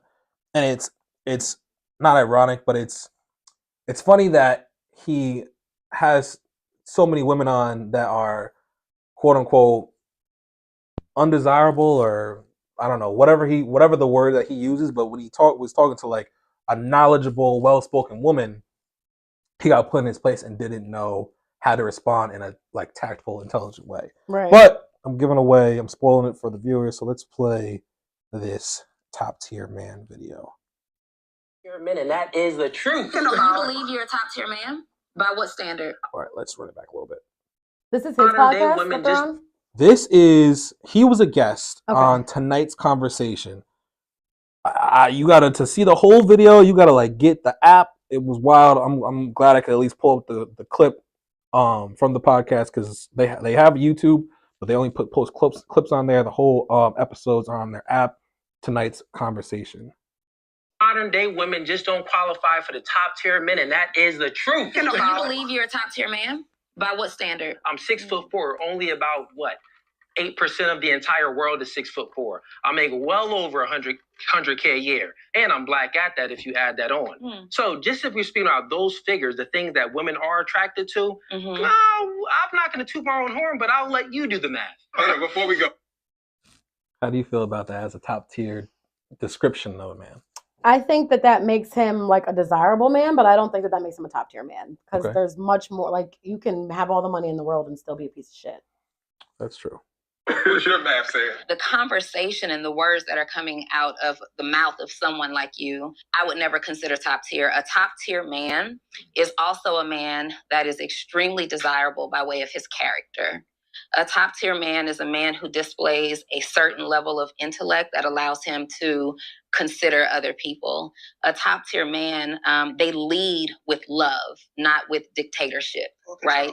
They don't want to control their woman. They want to gently lead their woman. A top tier man creates space for a woman to feel good about herself. A top tier man supports the dreams and the ideas of a woman. A top tier man prioritizes a woman. A top tier man is in leadership and working as hard as he is to give the woman the life of her dream. How do you feel about her description? I agree with most of it. I don't necessarily think that a top 10 man is working to make sure, like, achieve his woman's dreams for him. I think that a woman can do that on her own. He should support her, of course, but everything else she said, I agree with 100%. A man, like a top tier man, is a man that makes you feel comfortable in yourself, that makes you love yourself even more and feel comfortable in your body and respected. And he seems like the type of man that might punch you if you say, "Stop tickling me." Oh man, I'm just saying. Okay, I like how you did that. His response to all of that was all that stuff that you just said. That was just womanese talk. Womanese talk. I think he coined that one. I never heard that one. He's also 6'4", black, attractive. I don't know too many women in my circle who desire a 6'4" man still wearing braids. Exactly. I agree with that. She's not wrong. What do you feel about the womanese comment? That was such a slap in the face to say. Like that's like the lowest of the low that you can go with. That. You're speaking womanese now because she's telling you what it means to be a top tier man, and you don't like it because that's not what you are. Right. Did you see the video of him talking about how he thinks that? Okay. Oh, no, you're good. I just think that it's funny. It's not funny. Like, it's just funny because I wasn't stopping you from saying what you're gonna say. You can say everything you want to say. It's just funny. I seen that today. I did too. About the Me Too moment. Yes, I saw that today. Yeah. I mean, we're already here. If you wanna, we can dissect that one. We can like listen to it because that's crazy. Yeah. But I think it's funny and it's good that he was in a room full of intelligent adults to set him straight. Men too. Like whether, there was men in there too. Yeah, exactly. Right? Yeah. So it's like you can if you're only around people that are like-minded to you, that you're never gonna be set straight. If you're always around yes men, you're never gonna be set straight. Right. So it's like it reminds me so much of Haas's status because I think that he went from that status that y'all went back and forth from between and then made his own and then thought that he was going to be praised and like agreed upon and he was even getting frustrated by having to defend his point so many times and whatnot. And like this sounds like the a similar situation. I even wanted to see the whole episode, but again, they're like it's only on their app. You got to sign up to be a member. It's a whole bunch of stuff. But maybe one day. The next one is the Me Too movement clip. The whole Me Too movement is innuendo. The whole Me Too movement is trying to destroy a man's character. Do you think that the majority of people that's joining the Me Too movement are lying? Generally, oh my God. Generally, I don't believe them. Oh my God. I don't believe them. I'm sitting here praying that your daughter never has to come to you and tell you that something has happened to her and need proof or need you to say, well, I don't believe you. Generally, because you're speaking about women and you have one, is so astonishing to me. As a girl dad, I can't fathom it. And the rhetoric that you're speaking of is so dangerous. It's so ignorant. There are people out here that are going through that are 1 foot away from jumping off of the next bridge because of people like you. There are women that are prepared to walk into any police station and tell somebody what happened to them. And then they hear the callous demeanor of a person like you that's sitting over there with this ridiculous smirk on your face like something is funny when we're talking about the abuse of a woman.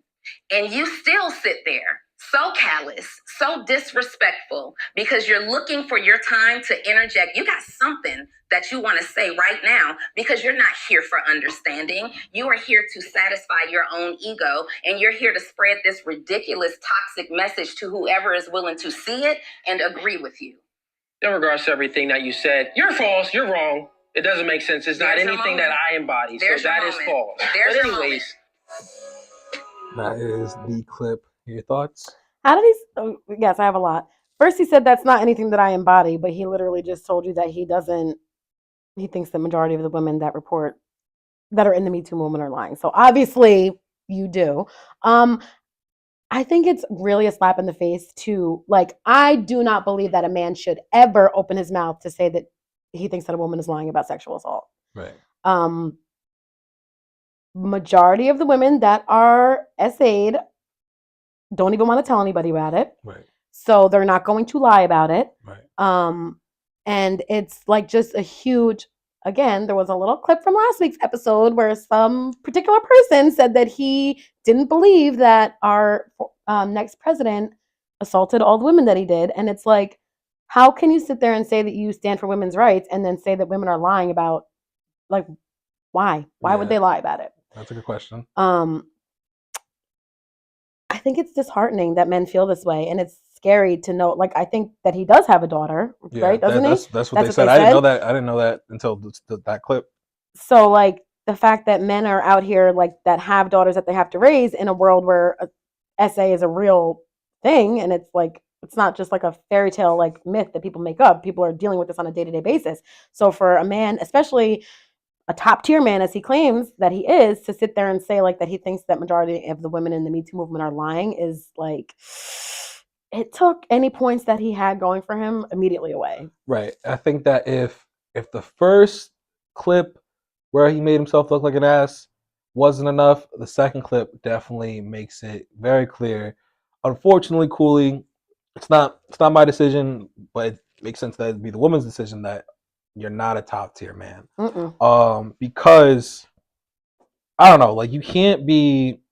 I feel like you can't be a top tier man and, like, blatantly be disrespectful to women, especially women that are, like, are queens, are intelligent, are respectful, are knowledgeable, are, like, holding themselves to a high standard, and you can still laugh in their face, be disrespectful, be insulting, on top of the whole saying that a majority of women saying that they've been SA'd are lying or you don't buy it. Like, that's such a weird stance. Like, it's one thing to say, like, the minority, or, like, there are some that are lying or whatever. Like, right. Because, like, obviously there are some women, unfortunately, that will say that a man did something that he didn't do. Right. But that's something that it needs to go through the process of being proven, rather than just, like, saying the majority is like that, because that's crazy. Yeah. He reminds me, unfortunately, like, I really did, like, think he was dope. There's different people that I like.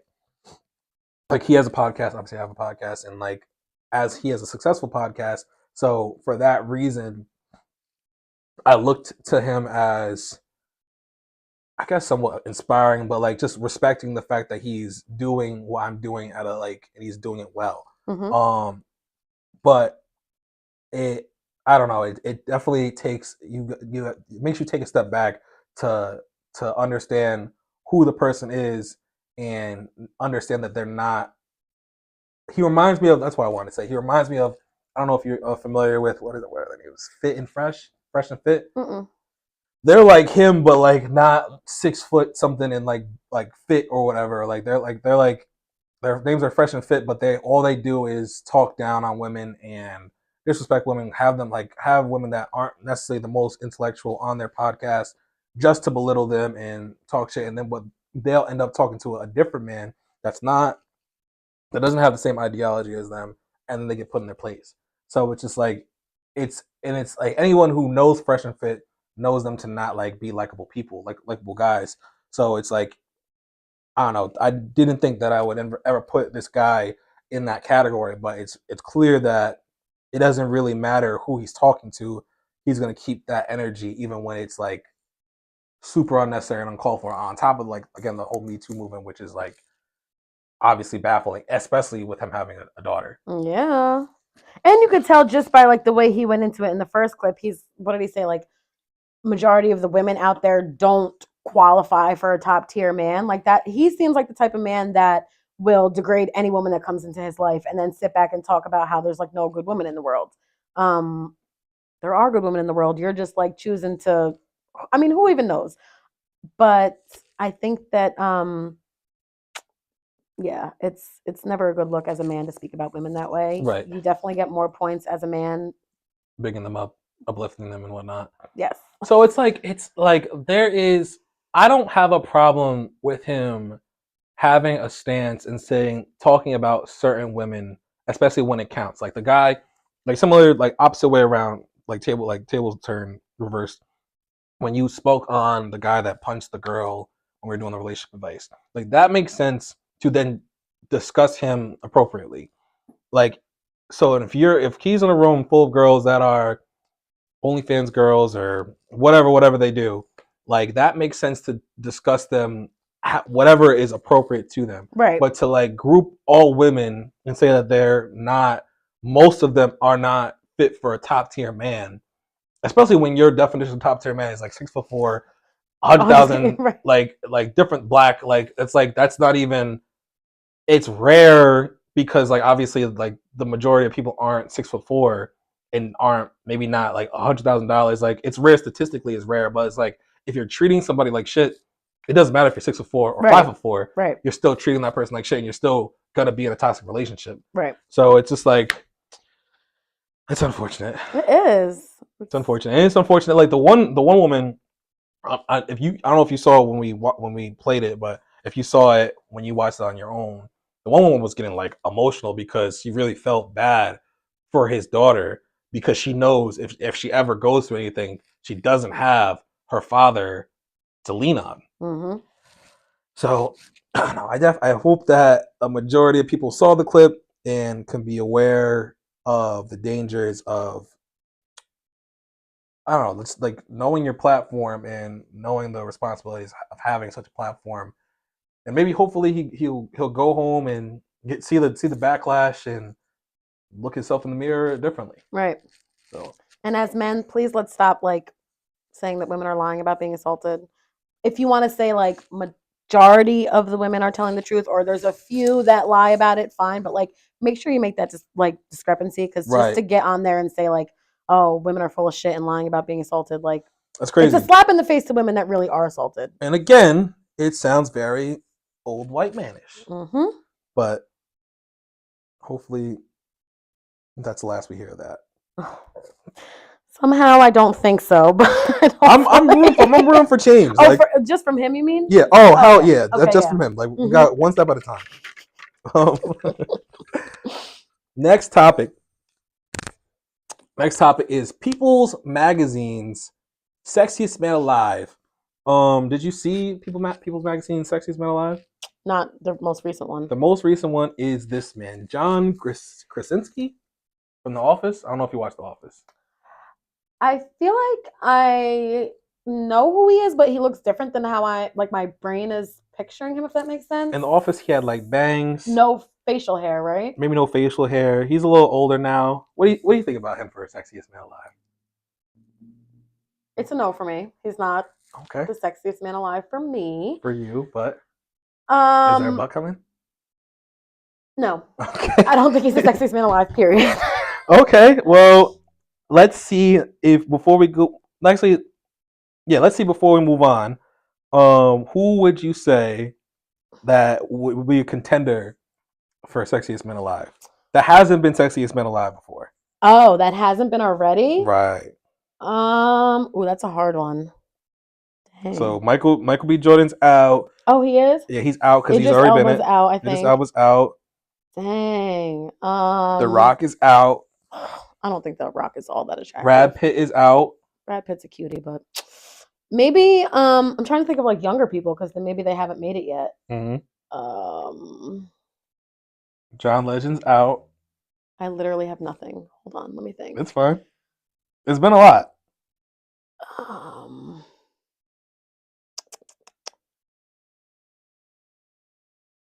I don't know. I think they've gotten all the good ones that I would pick. I can't. Denzel's out.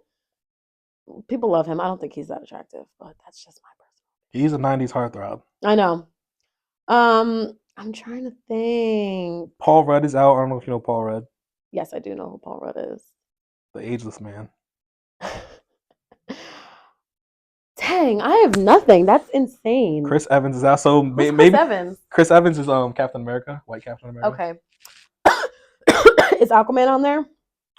What's his name? Jason Momoa. Is it?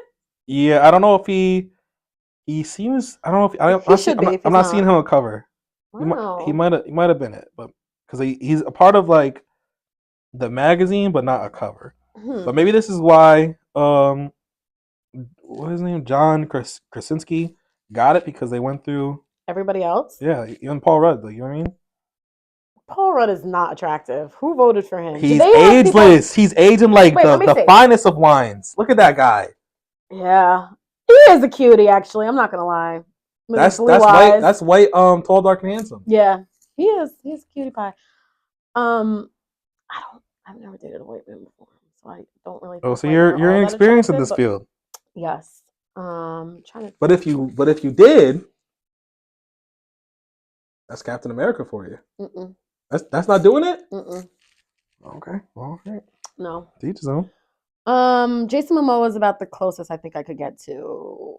I don't even know if he's white, and he's not. He's definitely like mixed. He might be like partially white.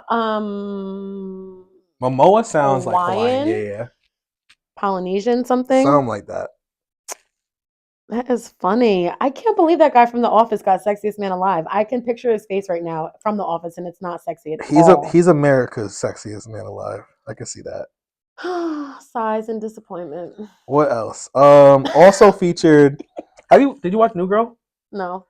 Oh, we were like clicking all night. No. All right, so they were featured. They were not Sexiest Man Alive, but I guess they were featured in like, I don't know, the magazine. Like, I don't know how I don't really read magazines like that.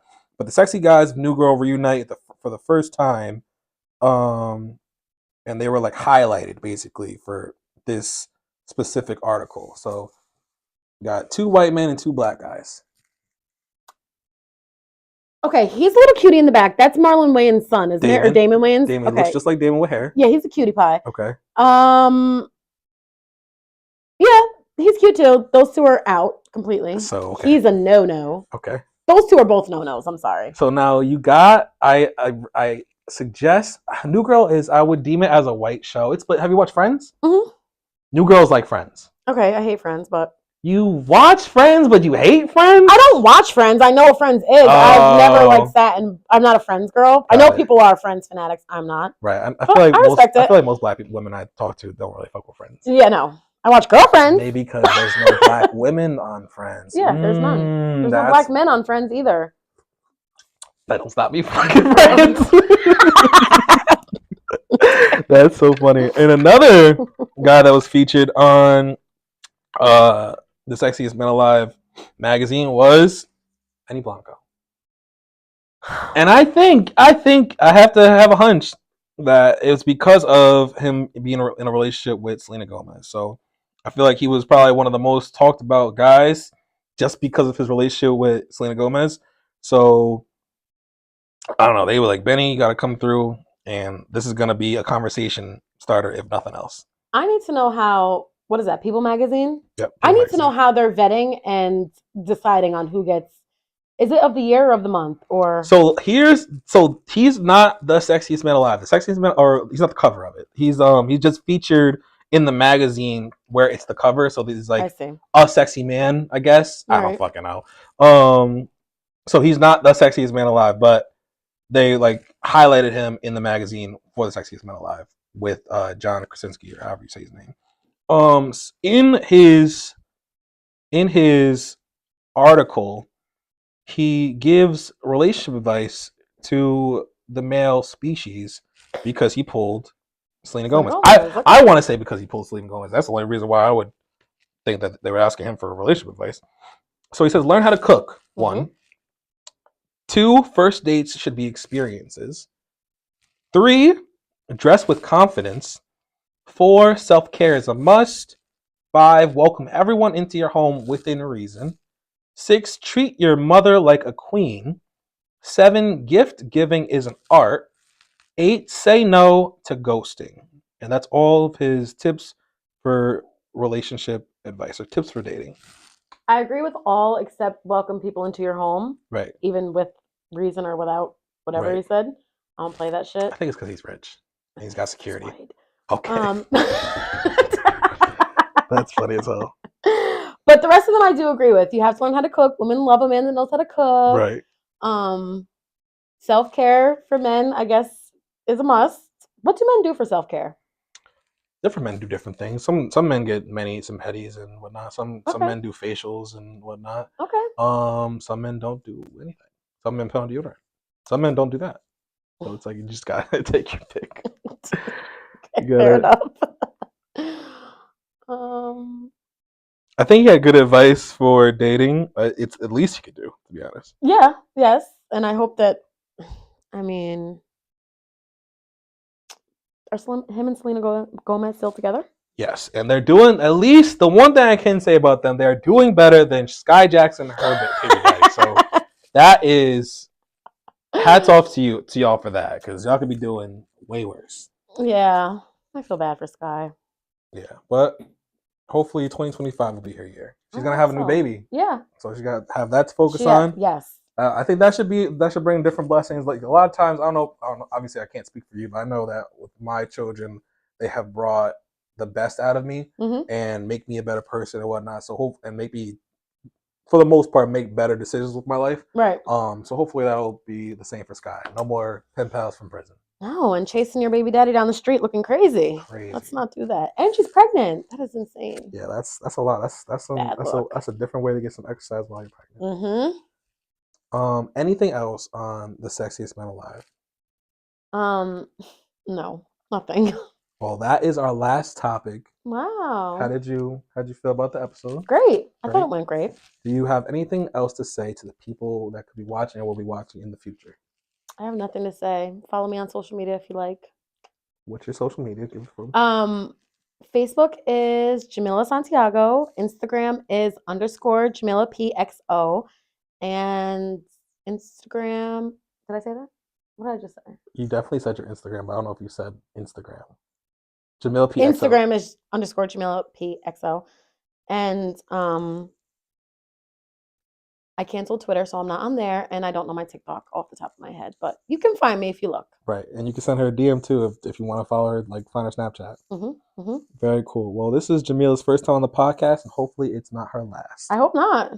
Very cool. Again. Well, that is another episode of the 10 Lions Podcast. Episode 25 is in the books. Quarter way to 100 episodes. So if you're still here or if you're watching in the future, make sure you subscribe, like, comment, share, and we'll see you next time. Holy crap.